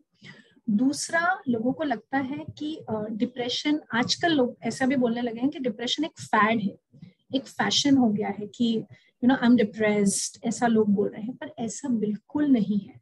और ऐसा भी नहीं है कि ये एक आधुनिक बीमारी है, ये सदियों से हमारे यहाँ चली आ रही है, पर पहले इसको लोग पहचान नहीं पाते थे, ना ही इसके लिए मदद ले पाते थे। अभी अच्छी बात यह है कि लोग इसके बारे में बात कर रहे हैं, लोग इसके बारे में जानकारी ले रहे हैं। आज हमारे साथ इतने लोग जुड़े हैं क्योंकि वो इसको समझ के खुद को और अपने आसपास के परिजनों को ठीक करने का सोच रहे हैं। इसीलिए हमें डिप्रेशन ज्यादा देखने मिल रहा है, पर ऐसा नहीं कि इसके कारण हो गया है। हाँ, अभी हमारे थोड़े तनाव बढ़ गए हैं, जीवन शैली ऐसी हो गई है, लाइफस्टाइल चेंजेस हो गए हैं, उसके कारण थोड़ा बहुत मात्रा जरूर बड़ी हो सकती है, बट डिप्रेशन हमेशा से था। ये कोई आधुनिक नया फैशन में आए हुई बीमारी नहीं है। ये एक बहुत ही पुराने काल से जिसके ऊपर रिसर्च होता आया है, समझी बूझी बीमारी है, और इसके लिए ही उसका ट्रीटमेंट इतना दिनों से हमारे पास अवेलेबल है। फिर कई लोगों को लगता है कि डिप्रेशन जो है वो सिर्फ महिलाओं की बीमारी है, पुरुषों में डिप्रेशन नहीं होता, या पुरुष जो होते हैं वो तो बहुत स्ट्रॉन्ग माइंडेड होने चाहिए, पुरुष डिप्रेशन हो ही नहीं सकता पुरुषों को। बट अगेन ऐसा कुछ भी नहीं है। ये बीमारी किसी को भेदभाव नहीं करती, पर हाँ, महिलाओं में कुछ हार्मोनल चेंजेस के कारण ज्यादा कॉमनली हमें डिप्रेशन मिल सकता है, क्योंकि उनकी जो हम बोलते हैं फर्टिलिटी साइकिल होती है, जो हार्मोनल साइकिल होती है, वो उनको ज्यादा प्रोन करती है कुछ समय में अपने जीवन के, जहाँ डिप्रेशन ज्यादा हो सकता है। जैसे महावारी के समय में, महावारी के आसपास हम देखते हैं एक टाइप का डिप्रेशन जिसे हम PMDD कहते हैं, जहाँ पे डिप्रेसिव सिम्टम्स ज्यादा मिल सकते हैं। फिर प्रेगनेंसी के दौरान या स्पेशली बच्चा होने के बाद ऑलमोस्ट 30-40% फीमेल्स में हमें पोस्टमार्टम डिप्रेशन हम जिसे बोलते हैं वो कॉमनली मिलता है। फिर मेनोपॉज के समय, जब महावारी खत्म होने वाली होती है, उस समय जो हार्मोनल चेंजेस होते हैं उससे भी महिलाओं को डिप्रेशन ज्यादा होने के चांसेस होते हैं। प्लस थायराइड की जो बीमारी होती है वो भी क्योंकि बायोलॉजिकली महिलाओं में ज्यादा मिलती है, और उसके लक्षणों में भी डिप्रेशन के लक्षण हो सकते हैं, तो इसी कारण से सिर्फ महिलाओं में हमें ज्यादा कॉमनली मिलती है। पर ऐसा नहीं है कि पुरुषों को डिप्रेशन नहीं हो सकता है, उनको भी उतनी ही मात्रा में डिप्रेशन हो सकता है। एक और चौथी जो बहुत इम्पोर्टेंट ये है कि डिप्रेशन की जो दवाइयां हैं वो लोगों को आदी बना देती हैं, उससे दिमाग और खराब हो जाता है। कोई भी मानसिक बीमारी के बारे में ऐसा लगता है, या ये हमें मतलब डिपेंडेंसी कर रही है, या साइड इफेक्ट बहुत कॉज कर रही है, या सिर्फ नींद की सुलाने की दवाई देते हैं। तो ऐसा बिल्कुल भी नहीं है। जैसा मैंने बताया, ये जो दवाइयां हैं दिमाग की, वो हमें हमारे दिमाग में जो रसायनों में गड़बड़ी आ गई है, जो हमारी वायरिंग में फॉल्ट आ गई, उसको ठीक करने के लिए है। और कोई भी दवाई जो कारगर होगी उसका हल्का फुल्का साइड इफेक्ट हो सकता है, क्योंकि वो केमिकल है। जैसे आप आज क्रोसिन भी लेंगे बुखार के लिए, तो अगर बहुत ज्यादा क्रोसिन लेंगे तो वो लिवर पे असर कर सकती है। उसी तरह डिप्रेशन की भी दवाइयां अगर हल्का फुल्का किसी को शुरुआत में सुस्तीपन ला सकती है, किसी के लिए हल्का फुल्का खाने में चेंजेस आ सकते हैं, किसी के सेक्सुअल फंक्शनिंग में थोड़े बहुत चेंजेस आ सकते हैं, पर जैसा मैंने बताया कि कई प्रकार की हमारे पास दवाइयां हैं। अगर आपको जो करंट दवाई है वो सूट नहीं कर रही है, तो आप आपके मनोरोग विशेषज्ञ से बात करिए और उसमें चेंजेस लाइए। और ये एडिक्टिंग नहीं है। एडिक्शन हम तब बोलते हैं जब चीजें बढ़ती जाती है, जैसे व्यसन का होता है कि शराब एक पैक से चालू होते होते दिन भर पे हो जाती है, या उसके बिना हम फंक्शन ही नहीं कर पाते। जबकि कई बार हमारे ऐसा होता है कि डिप्रेशन की दवाइयां इनिशियल 1-1.5 महीने में थोड़ी बढ़ती हैं जब तक आप सेट लेवल पे नहीं आते, बट उसके बाद वो मेंटेनेंस डोज पे होती है और आगे जाके हम उसे कम कर पाते हैं, बढ़ाने की जरूरत नहीं पड़ती हमें उन्हें। और सिर्फ 10-20% केसेस में ही हमें उन्हें लंबे समय तक देना पड़ता है, उसके बाद हमें उसे लंबे समय देने की जरूरत नहीं पड़ती है। तो आई थिंक ये कुछ मिथ कॉमनली है डिप्रेशन में। डेफिनेटली बहुत अच्छे से अपने ये मिथ्स के बारे में बताया हुआ है। तो ये हम जो फर्स्ट राउंड है वो हम यहाँ पे खत्म करेंगे। सेकेंड राउंड जो है उसमें हम ऑडियंस राउंड ले लेंगे। उससे पहले जो आज के क्विज का जो पहला क्वेश्चन है वो मैं यहाँ पे ऑडियंस से पूछना चाहूंगा। आज के क्विज का पहला जो क्वेश्चन है, आपको डिप्रेशन के कोई भी 4 सिम्टम्स आपको व्हाट्सएप करना है। जो नंबर आपको दिया हुआ है 9503421124 पे आपको ये आंसर करना है। डिप्रेशन के कोई भी 4 लक्षण आपको तुरंत से भेजने हैं। कमेंट बॉक्स में अगर आप रिप्लाई करते तो वो कंसीडर नहीं किया जाएगा, आपको व्हाट्सएप पे ही रिप्लाई करना है। दूसरा, जो जिनको अभी ये क्वेश्चन है आप आंसर कर सकते हैं। दूसरी चीज, जिनको सर्टिफिकेट चाहिए, मैंने जैसे बोला था 8308784422 पे आपको आपका नाम /सर्टिफिकेट ऐसे आपको मैसेज करना है। अभी हम ऑडियंस राउंड चालू करेंगे। बहुत अच्छी सी इंफॉर्मेशन मैडम ने हमें यहाँ पे दी हुई है और बहुत सारी चीजें मुझे लगता है कि क्लियर हो चुकी है। फिर भी ये डिप्रेशन बहुत बड़ा टॉपिक है या फिर बहुत कॉमन है, तो अगर फिर भी आपके मन में कुछ क्वेश्चंस है, मैम आपका आवाज नहीं आ रहा, तो आपके मन में अगर कुछ क्वेश्चंस है तो आप डेफिनेटली पूछ सकते हैं। हम क्वेश्चन जो चैट बॉक्स है वहां से भी क्वेश्चंस लेंगे, वहां से भी ये करेंगे, लेकिन पहली प्रायोरिटी जो रहेगी आप जो डायरेक्टली क्वेश्चन पूछेंगे उनके लिए रहेगी। अगर आप किसी को क्वेश्चन पूछना है तो आप आपका हैंड रेज कर सकते हैं। हैंड रेज करने के बाद में हम आपको अनम्यूट करने के लिए अलाउ करेंगे और आप क्वेश्चन पूछ सकते हैं। अगर किसी को कुछ क्वेश्चन है तो कृपया आप हैंड रेज कर सकते हैं। और जो क्वेश्चन मैंने पूछा था वो था, जो आज का क्विज का पहला क्वेश्चन है वो था, डिप्रेशन के कोई भी 4 सिम्टम्स आपको बताने हैं या फिर आपको रिप्लाई करना है। अगर किसी को कुछ क्वेश्चन हो तो हैंड रेज कर सकते हैं। ओके। हाँ डॉक्टर साहब, जय श्री कृष्णा। डॉक्टर बंगी, जय श्री कृष्णा। मैं क्वेश्चन पूछ सकता हूँ? हाँ पूछिए पूछिए। डॉक्टर बंगी और डांगे जी, मुझे ये पूछना है कि जैसे किसी को खुजली होती है और फिर वो मिट जाती है पूरे शरीर में, 10-15 मिनट होती है और फिर मिट जाती है, फिर होती है, फिर मिट जाती है, कई दफा जैसे दिन में होती है, तो वो भी क्या डिप्रेशन या किसी मानसिक बीमारी का संकेत दे सकती है?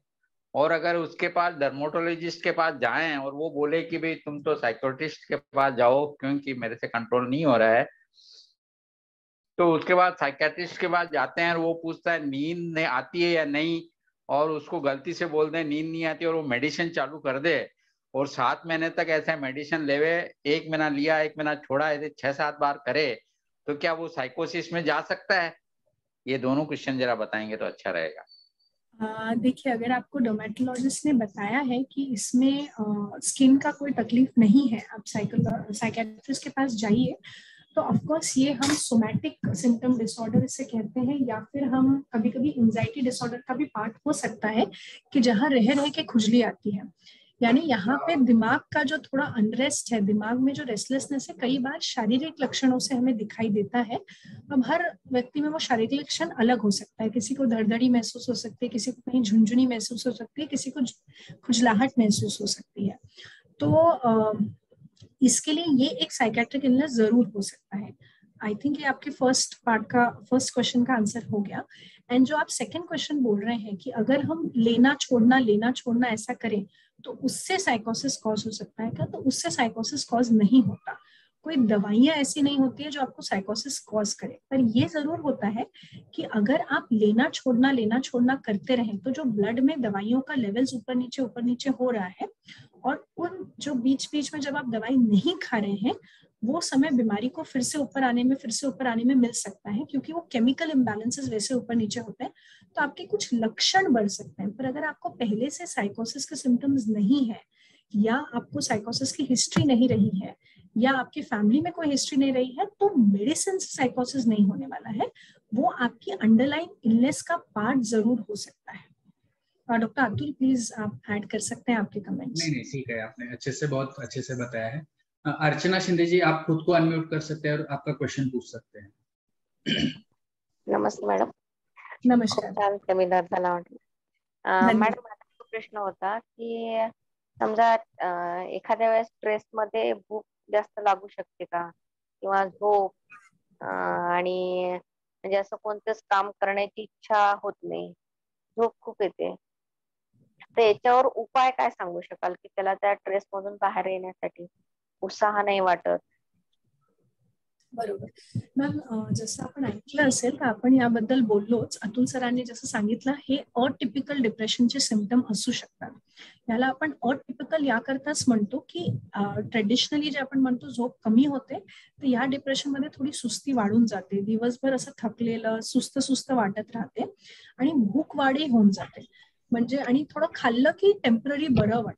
हे एक आपलं अनहेल्दी कोपिंग मेकॅनिझम असतो, ज्याच्यामध्ये आपण जास्त खायला लागतो आणि कुठल्याही गोष्टीमध्ये मन लागत नाही, इंटरेस्ट येत नाही, काम करायची इच्छा उत्साह काहीही वाटत नाही. हे सगळे डिप्रेशनचेच लक्षण असतात.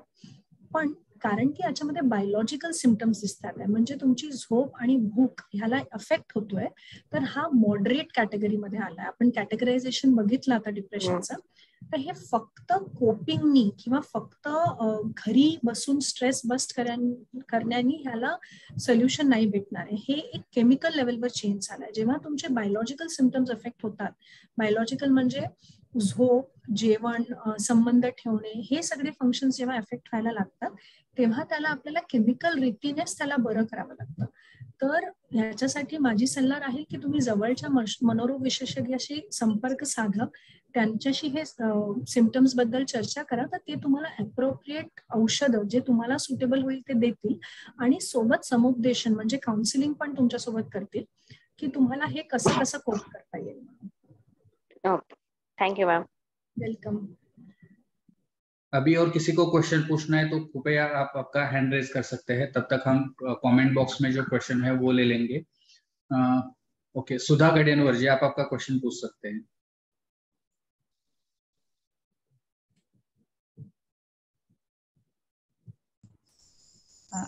नमस्कार मॅडम आणि सर. मला असं विचार डायरेक्टली त्या डिप्रेशनशी रिलेटेड आहे की नाही माहिती नाही, पण मला जाणून घ्यायचं असं की आता वर्ल्ड हॅपीनेस इंडेक्स जो परवा म्हणजे रिलीज झाला 2022चा, त्यामध्ये भारताचा परफॉर्मन्स म्हणजे खूप 136 नंबरवर आपण होतो. म्हणजे खरोखरच आपण, आणि हीच सिच्युएशन आपली म्हणजे 3-4 वर्ष झाली अशीच आहे. थोडंफार इम्प्रुव्हमेंट आहे, पण आपण तसे खूप खालीच आहोत ह्या ह्याच्यामध्ये हॅपीनेस इंडेक्स. मग इतके ही खरोखर अशी स्थिती भारताची आहे का? आणि मग जर इतके जर दुःखी म्हणजे असं असेल, अनहॅपी लोक जर असतील, तर ही युवा म्हणजे भारत एक आपण युवा असं म्हणतो ना, युवकांचा देश आहे.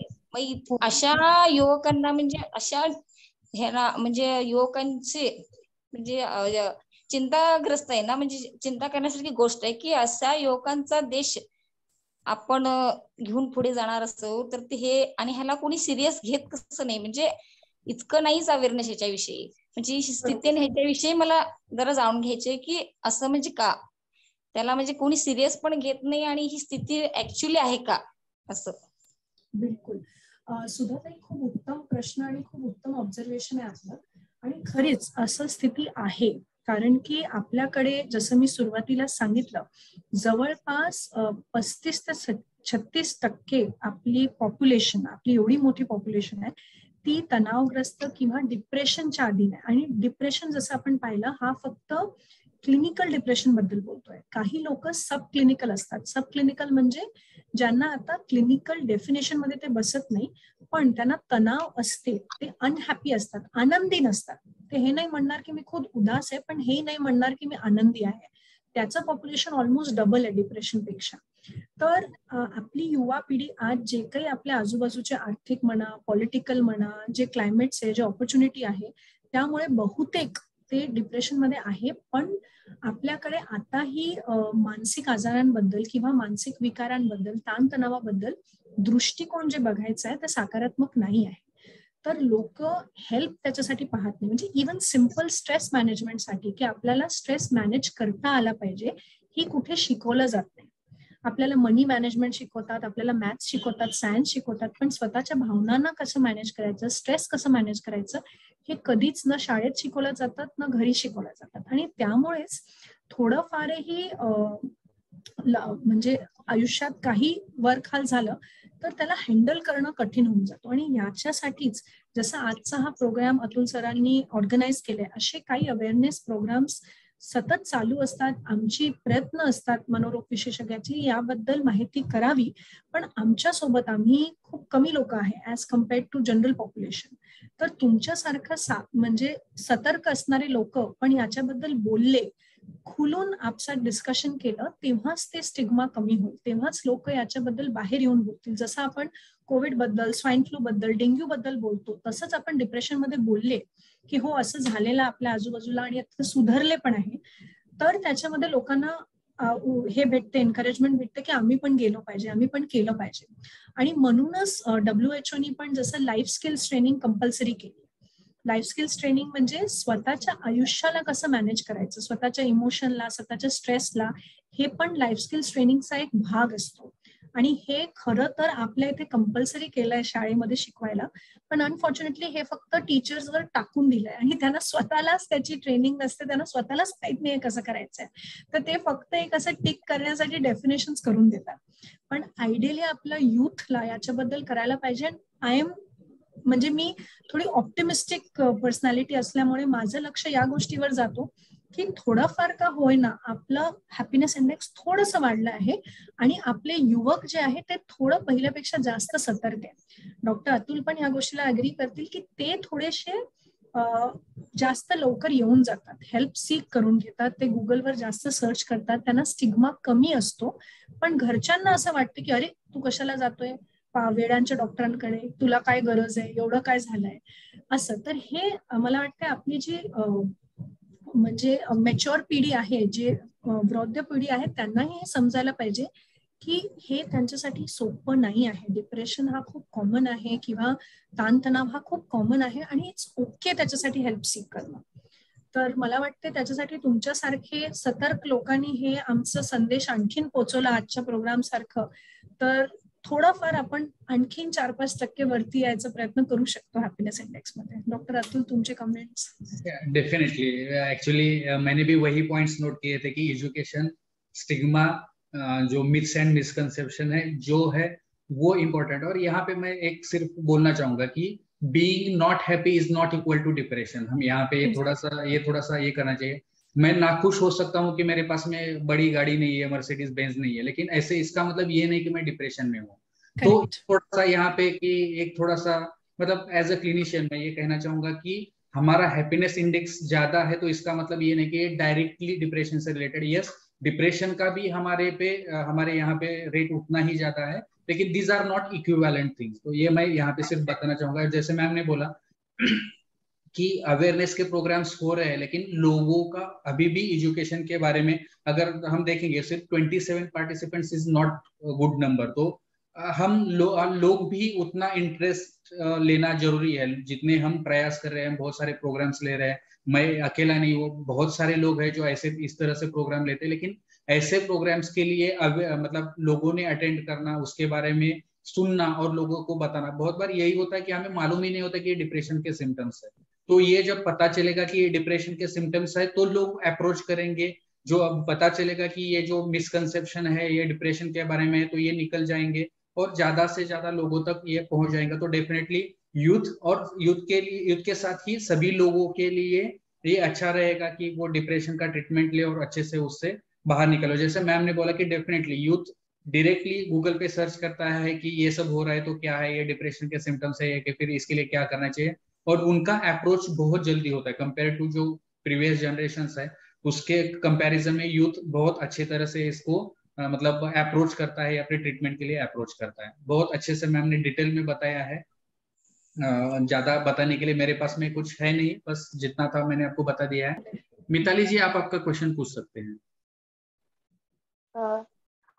मैम, हम बार मिस्टेक्स करते हैं और जब हमें उस मिस्टेक्स का गिल्ट आता है कि हमने मिस्टेक्स किया है, तो हमें जो फीलिंग आती है कि हम मिस्टेक्स कर रहे हैं, लेकिन हम उस मिस्टेक्स को एक्सेप्ट नहीं करते. मतलब कभी कभी हमें लगता है कि हम मिस्टेक्स कर रहे हैं लेकिन उसमें हम बदलाव नहीं कर सकते. तो ये एक वजह हो सकती है क्या, एक सिम्टम्स हो सकता है क्या?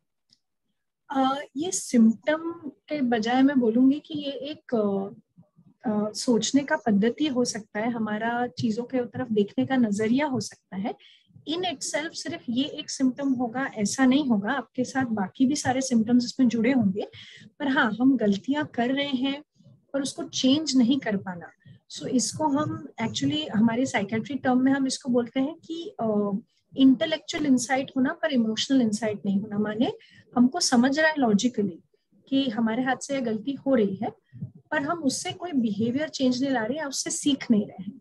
तो इसमें हमें काउंसलिंग या थेरेपी मदद करती है इसको आइडेंटिफाई करने में कि क्या अड़चन आ रही है, क्यों हम बदलाव नहीं ला रहे हैं, क्या रेजिस्टेंस आ रहा है बदलाव लाने में.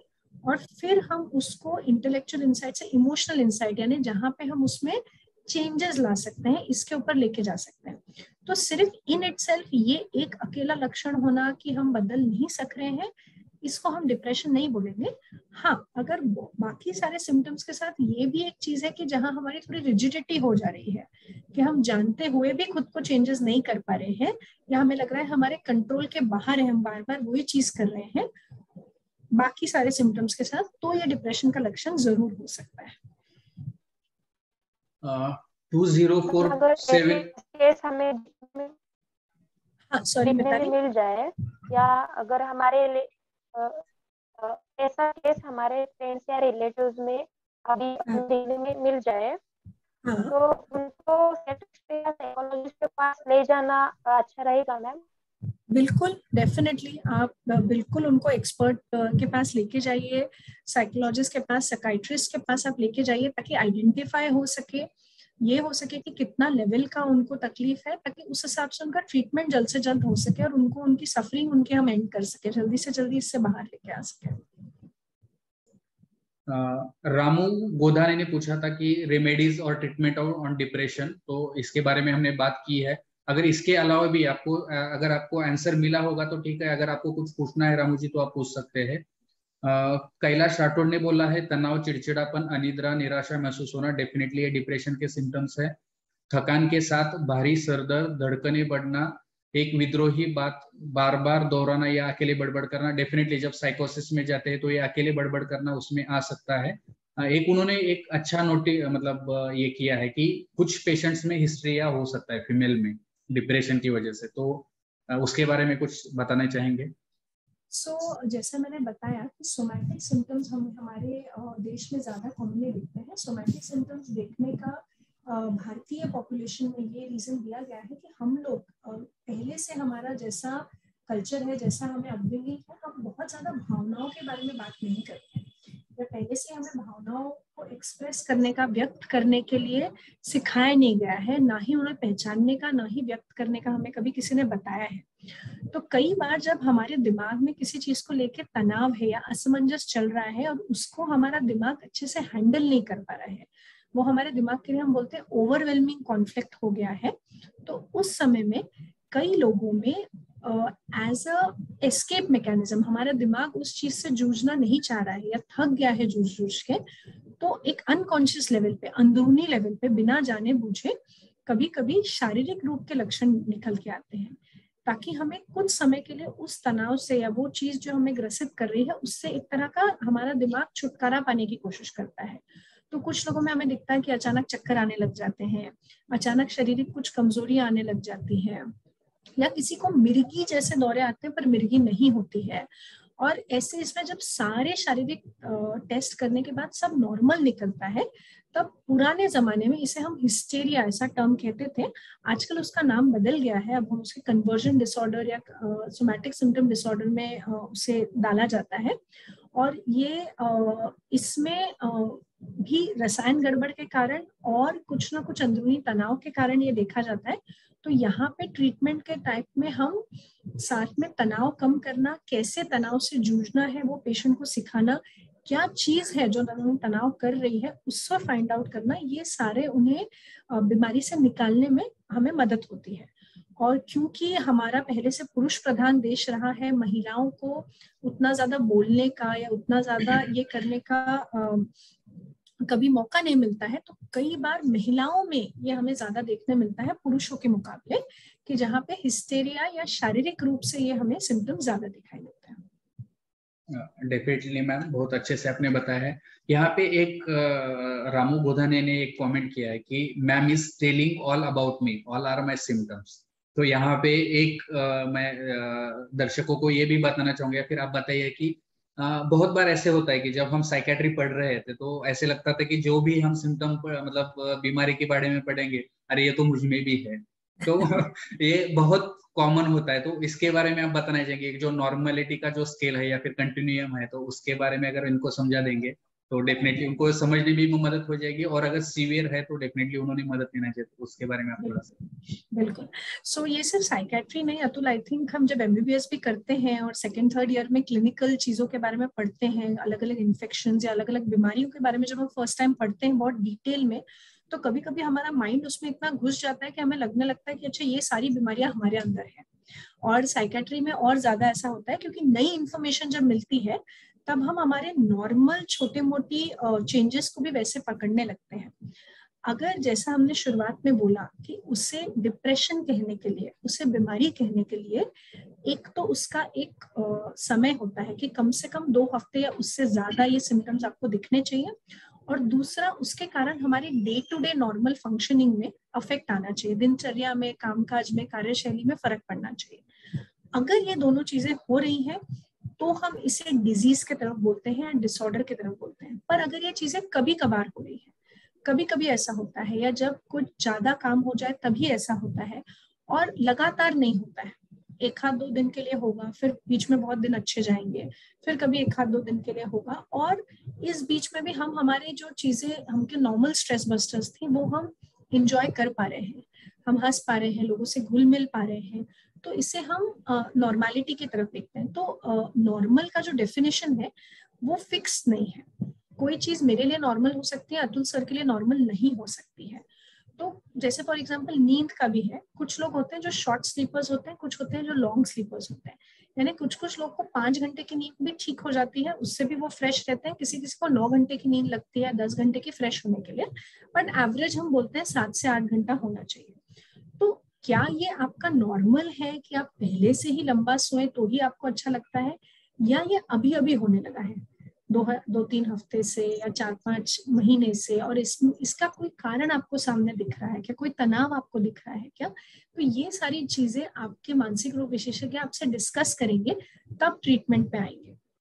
हमारे ये जो भी हम प्रोग्राम्स करते हैं, हमारा ऑफकोर्स उद्देश्य रहता है कि हम अवेयरनेस स्प्रेड करें, स्टिग्मा कम करें, बट ये प्रोग्राम्स में हम डायग्नोसिस नहीं करते पेशेंट्स का। मतलब आप अगर मुझे यहाँ लिख के भी दे रहे हैं, जब तक मैं या अतुल सर या कोई भी साइकेट्रिस्ट आपसे फेस टू फेस बैठ के बात नहीं करेंगे, पूरी डिटेल हिस्ट्री आपसे, आपके साथ वालों से नहीं लेंगे, और आप पूरी तरह से उसमें नहीं फिट होंगे, तब तक कोई आपको उसका ना डायग्नोसिस बोलेगा ना ट्रीटमेंट बोलेगा, क्योंकि ये जनरलाइज्ड फीलिंग है, कभी कभी हम सबको लग सकती है।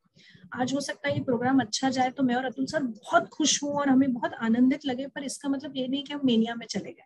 ये सिर्फ एक टेम्पररी फेज है, और ऊपर नीचे सबके साथ होता रहेगा। तो आप नॉर्मल में हैं, बीच में है, या कुछ डिजीज की तरफ है, ये आपको 1-to-1 इंडिविजुअलाइज्ड सेशन कंसल्टेशन से ही आपको इसके बारे में जानकारी मिल सकती है। और अगर आपको लगता है कि नहीं आप देखते हैं, तो मैं आपको आग्रह करूंगी कि आप शीघ्र से शीघ्र आपके पास के साइकेट्रिस्ट से जाइए, मिलिए और फाइंड आउट कीजिए कि अगर ऐसा कुछ है तो उससे आप कैसे बाहर निकल सकते हैं। थैंक यू मैम, आपने बहुत अच्छे से बताया है। यहाँ पे हम दूसरा क्वेश्चन लेंगे। आज हम प्रोग्राम के एंड की तरफ जा रहे हैं, तो प्रोग्राम का जो दूसरा क्वेश्चन है वो हम लेंगे। तैयार रहिए, बहुत टफ कंपटीशन है। ऑलमोस्ट 12 लोगों ने आंसर्स दिया है और बहुत जल्दी ही दिया हुआ है। अभी दूसरा क्वेश्चन जो है वो डिसाइडिंग है, और दूसरा जो क्वेश्चन है वो स्क्रीन पे भी है, और आपके लिए 5 हेल्दी कोपिंग स्ट्रेटेजीज आपको बतानी है। कोई भी 5 हेल्दी जो कोपिंग स्ट्रेटेजीज मैम ने बताई थी वो आपको बताना है, डिप्रेशन के लिए जो पेशेंट्स यूज कर सकते हैं। और मैम तब तक जब तक कि रिप्लाई आ जाए, तो एक क्वेश्चन यहाँ पे ये भी पूछा है, बहुत बार बायोलॉजिकल क्रिया में पर्टिकुलर केमिकल्स जो है बढ़ते हैं या घटते हैं, ऐसे बोलते हैं, जिसे न्यूट्रलता प्रदान के लिए कुछ पर्याय हो सकता है। तो ये जो केमिकल्स है उसके बारे में थोड़ा सा हम डिस्कस, हमने थोड़ा बहुत हिंट दिया हुआ है, लेकिन थोड़ा सा डिटेल में हम बता सकते नहीं। हमारा दिमाग जो है, एक अगर हम सिंपल भाषा में बात करें, तो जब हम सब्जी बनाते हैं, सारे मसाले बराबर मात्रा में हो तो सब्जी का स्वाद बढ़िया आता है। कुछ भी ऊपर नीचे हो जाए, नमक ज्यादा कम हो जाए, मिर्ची ज्यादा कम हो जाए, तो स्वाद बिगड़ जाता है। वैसे ही हमारा दिमाग जो है वो कई सारे सर्किट्स पे, कई सारे केमिकल्स के अलग अलग सामंजस्य से, अलग अलग रीति से काम करता है, चाहे वो हमारी सोचने समझने की शक्ति हो, कॉग्निटिव पार्ट हो, चाहे हमारे भावनाओं की शक्ति हो। तो अगर इसमें से कोई भी केमिकल ऊपर नीचे हो जाता है तो हमें अलग अलग मानसिक विकार हो सकते हैं। डिप्रेशन की अगर मैं स्पेसिफिकली बात करूं तो हमारे 3 मेन केमिकल्स हैं जिसके बारे में हम डिप्रेशन को लेकर बात करते हैं। एक होता है सेरोटोनिन, एक होता है नॉरएपिनेफ्रिन, और एक होता है डोपामीन। ये तीनों रसायन का अपना अलग अलग कार्य है, और अलग अलग ब्रेन के रीजन में उनके बढ़ने या घटने से हमें तकलीफें हो सकती हैं। सेरोटोनिन को सिंपली हम एक हैप्पी हार्मोन कहते हैं, जो हमें उत्साही रखता है, हैप्पी रखता है, हमें कोई भी चीज करने में मोटिवेशन देता है, वो हमारे थॉट्स को पॉजिटिव रखता है, ऑब्जेक्टिव रखता है। मैं ये बहुत सिंप्लीफाइड तरीके से बता रही हूँ। देन अगर हम नॉरएपिनेफ्रिन की बात करते हैं तो नॉरएपिनेफ्रिन हमें फिजिकल एनर्जी देता है, लाइक फिजिकल स्ट्रेंथ हमारी बनाए रखता है। जो हमारे बायोलॉजिकल फंक्शंस है, नींद हो गया, भूख हो गया, इस या सेक्सुअल एक्टिविटी हो गया, इसमें हमें मदद करता है। और डोपामिन ये हमारा प्लेजर सेंटर को अफेक्ट करता है, यानी हम सिंपल जब पानी पूरी खा के खुश होते हैं तो वो डोपामिन के किक के कारण होता है, या हमारे सेक्स के बाद हमें जब ऑर्गेनिज्म फील होता है तो वहां हमें डोपामिनर्जिक प्लेजर मिलता है। तो ये सारे प्लेजर सेंटर पे काम करता है। तो डिप्रेशन में जो प्लेजर कम हो जाता है, किसी भी चीज में इंटरेस्ट नहीं लगने लगता है, कोई भी चीज हमें खुश नहीं करती, तो ये डोपामिन के कमी से होता है। तो इसेंशियली डिप्रेशन में ये तीनों चीजें घट जाती हैं। हमारी कुछ मानसिक बीमारियां हैं जहाँ पे ये चीजें बढ़ जाती हैं, या इनमें से एक कोई बढ़ जाता है जिसके कारण हमें अलग बीमारियां हो सकती है। फॉर एग्जाम्पल, डोपामिन कुछ एरिया में एक्सेस होने से हमें स्किज़ोफ्रेनिया या साइकोसिस की बीमारी हो सकती है, बट वो पार्ट आज के प्रोग्राम को नहीं है और ऑलरेडी सर के पहले इसमें हो चुका है। बट इनको न्यूट्रल करने के लिए बाहरी चीजें बहुत कम है। जैसे हमने जो हेल्दी कोपिंग मैकेनिज्म्स के बारे में बात की, मैं अभी वापस नहीं बोलूंगी क्योंकि वो हमारा दूसरा सवाल है, बट हेल्दी कोपिंग चीजें जो है वो इनको न्यूट्रल रखने में थोड़ा बहुत हेल्प करती है। कुछ फूड आइटम्स है जो इनको इनकरेज कर सकते हैं, जैसे सेरोटोनिन बढ़ाने के लिए केला, दूध, ये चीजें थोड़ी हेल्पफुल होती है। बट ये सारे जो केमिकल्स है ये इसेंशियली अमाइनो एसिड से या प्रोटीन से बनते हैं। तो अगर हम हेल्दी खाना खाएं जहां हमारे सारे इसेंशियल अमाइनो एसिड्स हों तो फिर ये चीजें बनने में मदद होती है। और ऑफ कोर्स मेडिसिन जो है ये इस लेवल पे काम करती है ताकि इनको बैलेंस आउट और न्यूट्रल रख सके, ना एक्सेस बढ़ाए ना एक्सेस कम कर सके। और वो केस टू केस हमें डिपेंड करता है कि कौन से केस में हमें फील होता है कि कौन सा केमिकल कम है, उस हिसाब से हम उसको बढ़ाते हैं। आई होप ये आपकी क्वेरी को आंसर करता है। डेफिनेटली। हम प्रोग्राम के एंड की तरफ बढ़ रहे हैं। 2-3 क्वेश्चंस है जो चैट बॉक्स में आए हैं वो हम लेंगे और उसके बाद में जो विनर्स है वो घोषित करके हम प्रोग्राम एंड कर देंगे। एक रश्मि सावर्डेकर ने क्वेश्चन पूछा है या फिर बोला है, कमेंट किया है कि शेयर किया तभी भी कोई इंटरेस्ट नहीं दिखाता, किसी को कुछ पड़ी नहीं है अपने मेंटल हेल्थ की। तो अनफॉर्चुनेटली रश्मि जी, आप जो बोल रहे हैं वो बराबर है, पर मैं लाइक आई सेड मैं थोड़ी ऑप्टिमिस्टिक हूँ। तो मैं इसमें भी खुश हूँ कि एटलीस्ट आज 30-35 लोगों ने इसके बारे में यहाँ आके अपना कीमती समय दिया, हमारे साथ 1.5-2 घंटे जुड़े रहे और शेयर किया। एटलीस्ट वो वर्ड अब हम टैबू नहीं रख रहे हैं, डिप्रेशन या मानसिक बीमारियां टैबू नहीं रह गया, एटलीस्ट लोग उसके बारे में बात कर रहे हैं। मैं एक सेकेंड जनरेशन साइकेट्रिस्ट हूँ, मेरे पेरेंट्स भी साइकेट्रिस्ट रहे हैं, तो मैंने देखा है कि उनके टाइम के मुकाबले अभी कितने सारे लोग अप्रोच करते हैं, बात करते हैं। पहले मतलब ऐसा भी होता था कि सोशल सेटिंग में लोग साइकेट्रिस्ट को पहचानते नहीं थे या पहचान दिखाते नहीं थे, क्योंकि उनको लगता था कि अरे बाकी लोग क्या पूछेंगे, आप पागलों के डॉक्टर को कैसे पहचानते हैं। मतलब ये मेरे पेरेंट्स के साथ हो चुका है। बट अभी हमारी जनरेशन के साथ एटलीस्ट ये है कि लोग हमें एक्नॉलेज करते हैं, पहचानते हैं, क्योंकि मानसिक बीमारी और मानसिक रोग विशेषज्ञ के बारे में धीरे धीरे भावनाएं बेहतर होती जा रही हैं। और मैं एक उम्मीद रखने में विश्वास करती हूँ। तो आई एम होपिंग कि आप जैसे सारे लोग जो यहाँ पे आज आए हैं इसको स्प्रेड कर सकते हैं। हमारा उद्देश्य यही है कि अगर हम 100 लोगों को बताएं और उसमें से एक जन भी रिस्पॉन्ड करता है तो हमारे लिए पॉजिटिव है। आज जितने 35 लोग हैं उनमें से एक जन को भी इस जानकारी से कोई फायदा हुआ है, कोई बेटर ये हुआ है, तो उसका रिपलिंग इफेक्ट होता ही होता है। यही मुझे लगता है एटलीस्ट मेरे लिए और आई एम श्योर डॉक्टर अतुल के लिए भी एक ग्रेटिफाइंग फैक्ट है बीइंग अ साइकेट्रिस्ट, क्योंकि हमें मालूम है कि जब हम एक पेशेंट को ठीक करते हैं तो पूरा परिवार खुश हो जाता है। It has such a rippling effect जो और कोई प्रकार की बीमारी में नहीं होता। सो इसीलिए वी आर हैप्पी, छोटा भी रहा तो भी वी आर हैप्पी कि ये और बढ़ता जाएगा। और अभी फर्क नहीं पड़ रहा है शायद, पर कहीं ना कहीं अनकॉन्शियस में तो पड़ ही रहा है। So let's be hopeful. Doctor madam, क्या इन दवाइयों से याददाश्त पे भी इफेक्ट पड़ता है, या ब्रह्मी लेना चाहिए, मेदावटी लेना चाहिए? इन दवाइयों से याददाश्त पे इफेक्ट पड़ता है? नहीं, ये दवाइयाँ जैसा मैंने बताया याददाश्त पे फर्क नहीं करती हैं। ये दवाइयाँ याददाश्त को हो सकता है स्ट्रॉन्ग ही बनाएंगी, कमजोर नहीं करेगी, क्योंकि याददाश्त में कमजोरी होना भी डिप्रेशन का या मानसिक बीमारी का लक्षण हो सकता है। ये उसको बढ़ाएगी। जहां तक ब्राह्मी या मेधाविटी की आप बात कर रहे हैं, मैं उस फील्ड की स्पेशलिस्ट नहीं हूँ, मैं एक एलोपैथिक डॉक्टर हूँ, तो मुझे उनके बारे में उतनी जानकारी नहीं है ऑनेस्टली स्पीकिंग। और उनका आपकी बाकी इस पे कितना फर्क पड़ेगा कितना नहीं, वो उसी शैल्य के जो विशेषज्ञ हैं वो आपको बेटर बता सकते हैं। मैं ना उनके फायदे कुछ बोल सकती हूँ ना नुकसान। डॉक्टर अतुल अगर कुछ कमेंट करना चाहे इस पे तो। मैं इस पे नहीं, जो प्रीवियस क्वेश्चन था उसमें मैं थोड़ा सा कमेंट करना चाहूंगा। जो उन्होंने बोला था कि किसी को कुछ पड़ी नहीं है, डेफिनेटली ये कुछ लेवल पे ट्रू है कि किसी को कुछ पड़ी नहीं है, लेकिन इसमें कुछ लोगों को कुछ पड़ी नहीं है, कुछ लोगों को पड़ी होगी। मतलब कुछ ऐसे लोग हैं जो आपके लिए सच में केयर करते हैं, तो वो सबसे पहले पहचानना सीखिए कि आपके लिए कौन केयर करता है, कौन केयर नहीं करता है। और आप सबसे पहले कि कोई आप में इन्वेस्ट करे, इससे पहले आप पहले इन्वेस्ट करना चालू कीजिए कि लोगों से बात करना, लोगों से पूछना कि आप कैसे हो, क्या कर रहे हो। तो अगर आप ये इमोशनल इन्वेस्टमेंट अगर लोगों में करते हो, बराबर लोगों में करते हो, तो डेफिनेटली उनको आपके बारे में भी चिंता रहेगी, वो भी आपको पूछेंगे, वो भी आपसे बात करेंगे।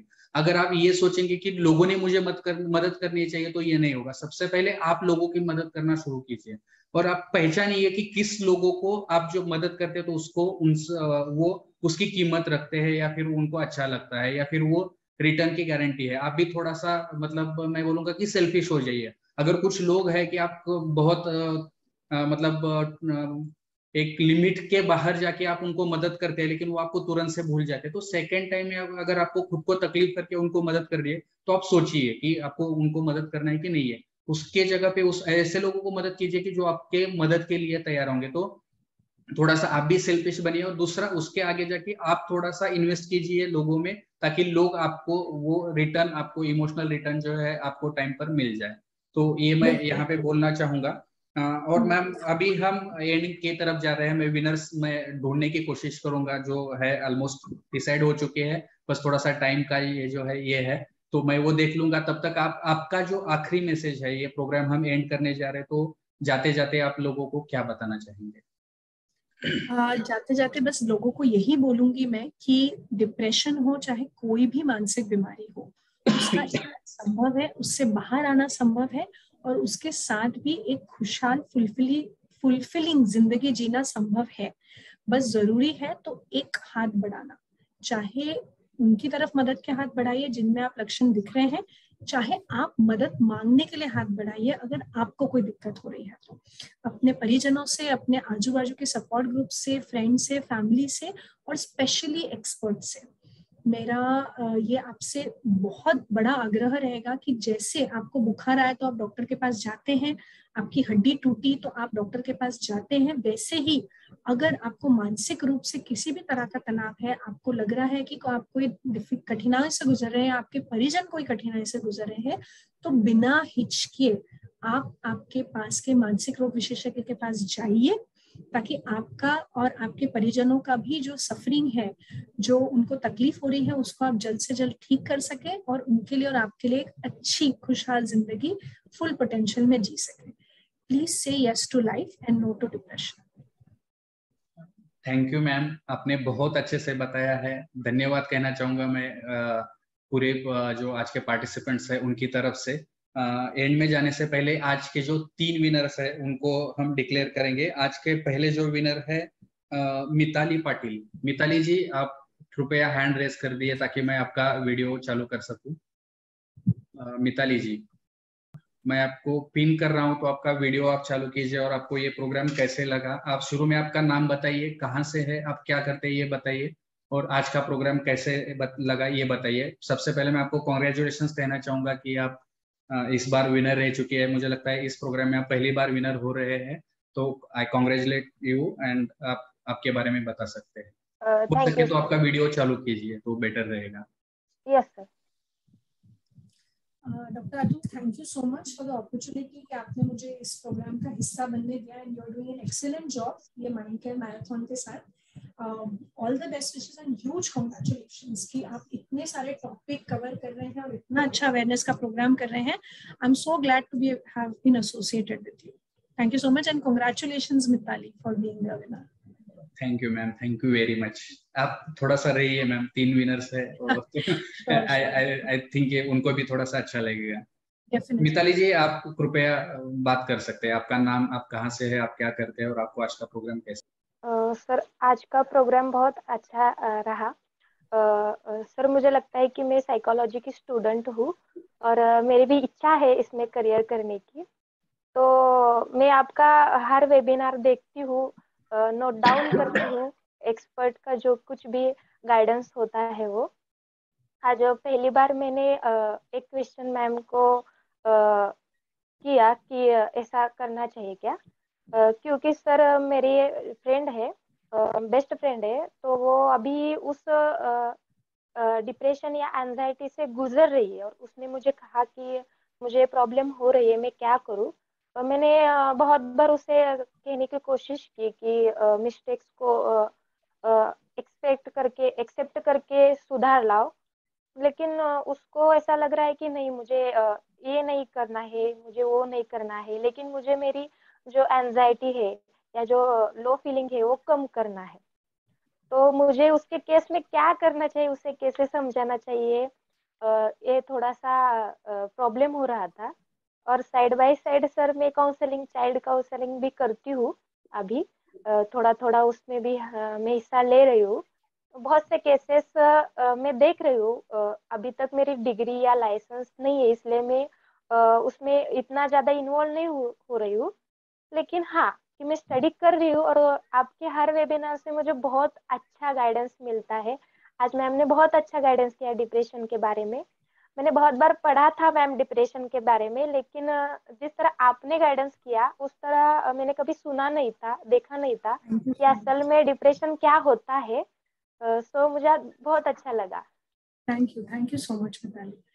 एंड आई थिंक मिताली, अगर आपकी फ्रेंड को आप चाहें तो कोई पास के साइकियाट्रिस्ट के पास ले जाइए। हो सकता है कि वो उनको बेटर तरीके से ये चीज समझ आ पाए और उसमें से निकाल पाए, और शायद आपको भी वहाँ पे कुछ चीजें सीखने को मिल जाए। बिकॉज लाइक यू सेड, अभी आप पढ़ रही हैं साइकोलॉजी और आपको आगे जाना है इसमें, so I think that will be helpful.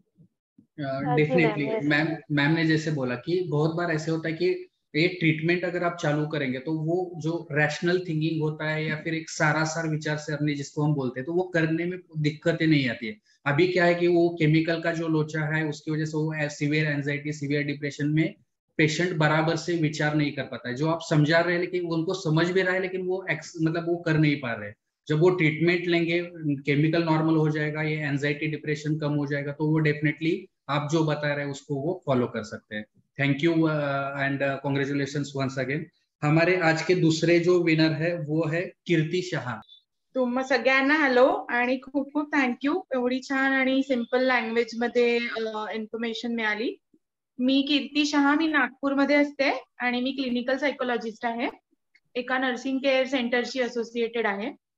एक सायकोलॉजी प्रोफेशनल म्हणून तर इझी गेलं समजायला, पण ओव्हरऑल जे सायकोलॉजीशी रिलेटेड काम करत नाहीत किंवा जनरल पीपल, ले मॅन जे आहेत, त्यांना पण हे सेशन खूपच इन्फॉर्मेटिव्ह झालं असेल, कारण अतिशय सिंपल लँग्वेज मध्ये कुठेही जार्गन्स नव्हते किंवा अशा खूप हेवी टर्म्स कुठे पण नव्हत्या।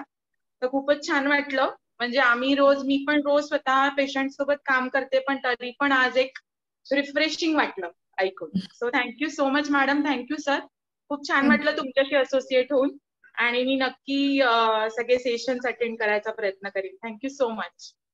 Welcome and congratulations once again. Congratulations. Thank you ma'am, thank you sir. आज के हमारे तीसरे जो विनर है वो है आरती। अगर आपका हाँ सर, नमस्कार।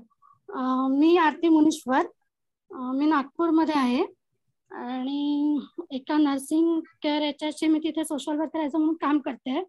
सोबतच आमचं संजीवनी सर्वांगीण स्वास्थ्य केंद्र, त्याचं एक आपलं सिझोफ्रेनिक मानसिक आजारी व्यक्ती जे आहेत त्याचं डे केअर सेंटर आहे। तर डे टू डे आमचा असा म्हणजे आता या सगळ्या पेशंटशी संबंध येतोच।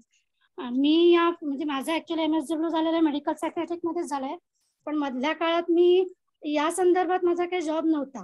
गेले 1-2 वर्ष झाले मी आता या फील्डमध्ये काम करते आहे। तर त्याने मला आजचं आपलं सेशन खरंच खूप छान वाटलं। म्हणजे आम्ही रोजच्या डे टू डे मध्ये जरी हे सगळं एक्सपिरियन्स करत असलो तरी जी माहिती आता मिळाली ती खूप छान वाटली आणि समजायला सोपी गेली। सो सगळ्यांचं थँक्यू. मॅडमचं पण खूप खूप थँक्यू की खूप छान आम्हाला समजवलं. आणि मी पण नेक्स्ट आपले सगळे सेशन नक्की करेन. Thank you Aarti ma'am and congratulations. So इसी के साथ में आज ये जो प्रोग्राम है वो हम एंड करेंगे. Thank you ma'am once again, आप यहाँ पे आए और डेफिनेटली हमको रिस्पांस जो है पता चल रहा है लोगों को कितना इससे फायदा होगा, और डेफिनेटली ये यूट्यूब पर आएगा तो और ज्यादा लोग इसको देखेंगे. तो मैं फिर एक बार आपको धन्यवाद देना चाहूंगा कि आपने इतना आपके बिजी टाइम शेड्यूल से आप ओपीडीज का टाइम निकाल कर आप यहाँ पे आए, लोगों को गाइडेंस किया, और सबसे मतलब सिंपल शब्दों में, मुझे नहीं लगता कि इन लोगों को अभी डिप्रेशन पहचानने में कुछ दिक्कतें आएगी. तो बहुत अच्छे से आपने एक्सप्लेन किया, तो मैं धन्यवाद कहना चाहूंगा आपको. उसी के साथ में जो भी पार्टिसिपेंट्स आज यहाँ पे पार्टिसिपेट हुए हैं उन सभी को मैं धन्यवाद देना चाहूंगा, सभी को धन्यवाद कहना चाहूंगा. दूसरी जो चीज है, जो लोगों ने पार्टिसिपेट किया उन सभी को भी धन्यवाद चाहूंगा कि thank you ma'am, thank you very much.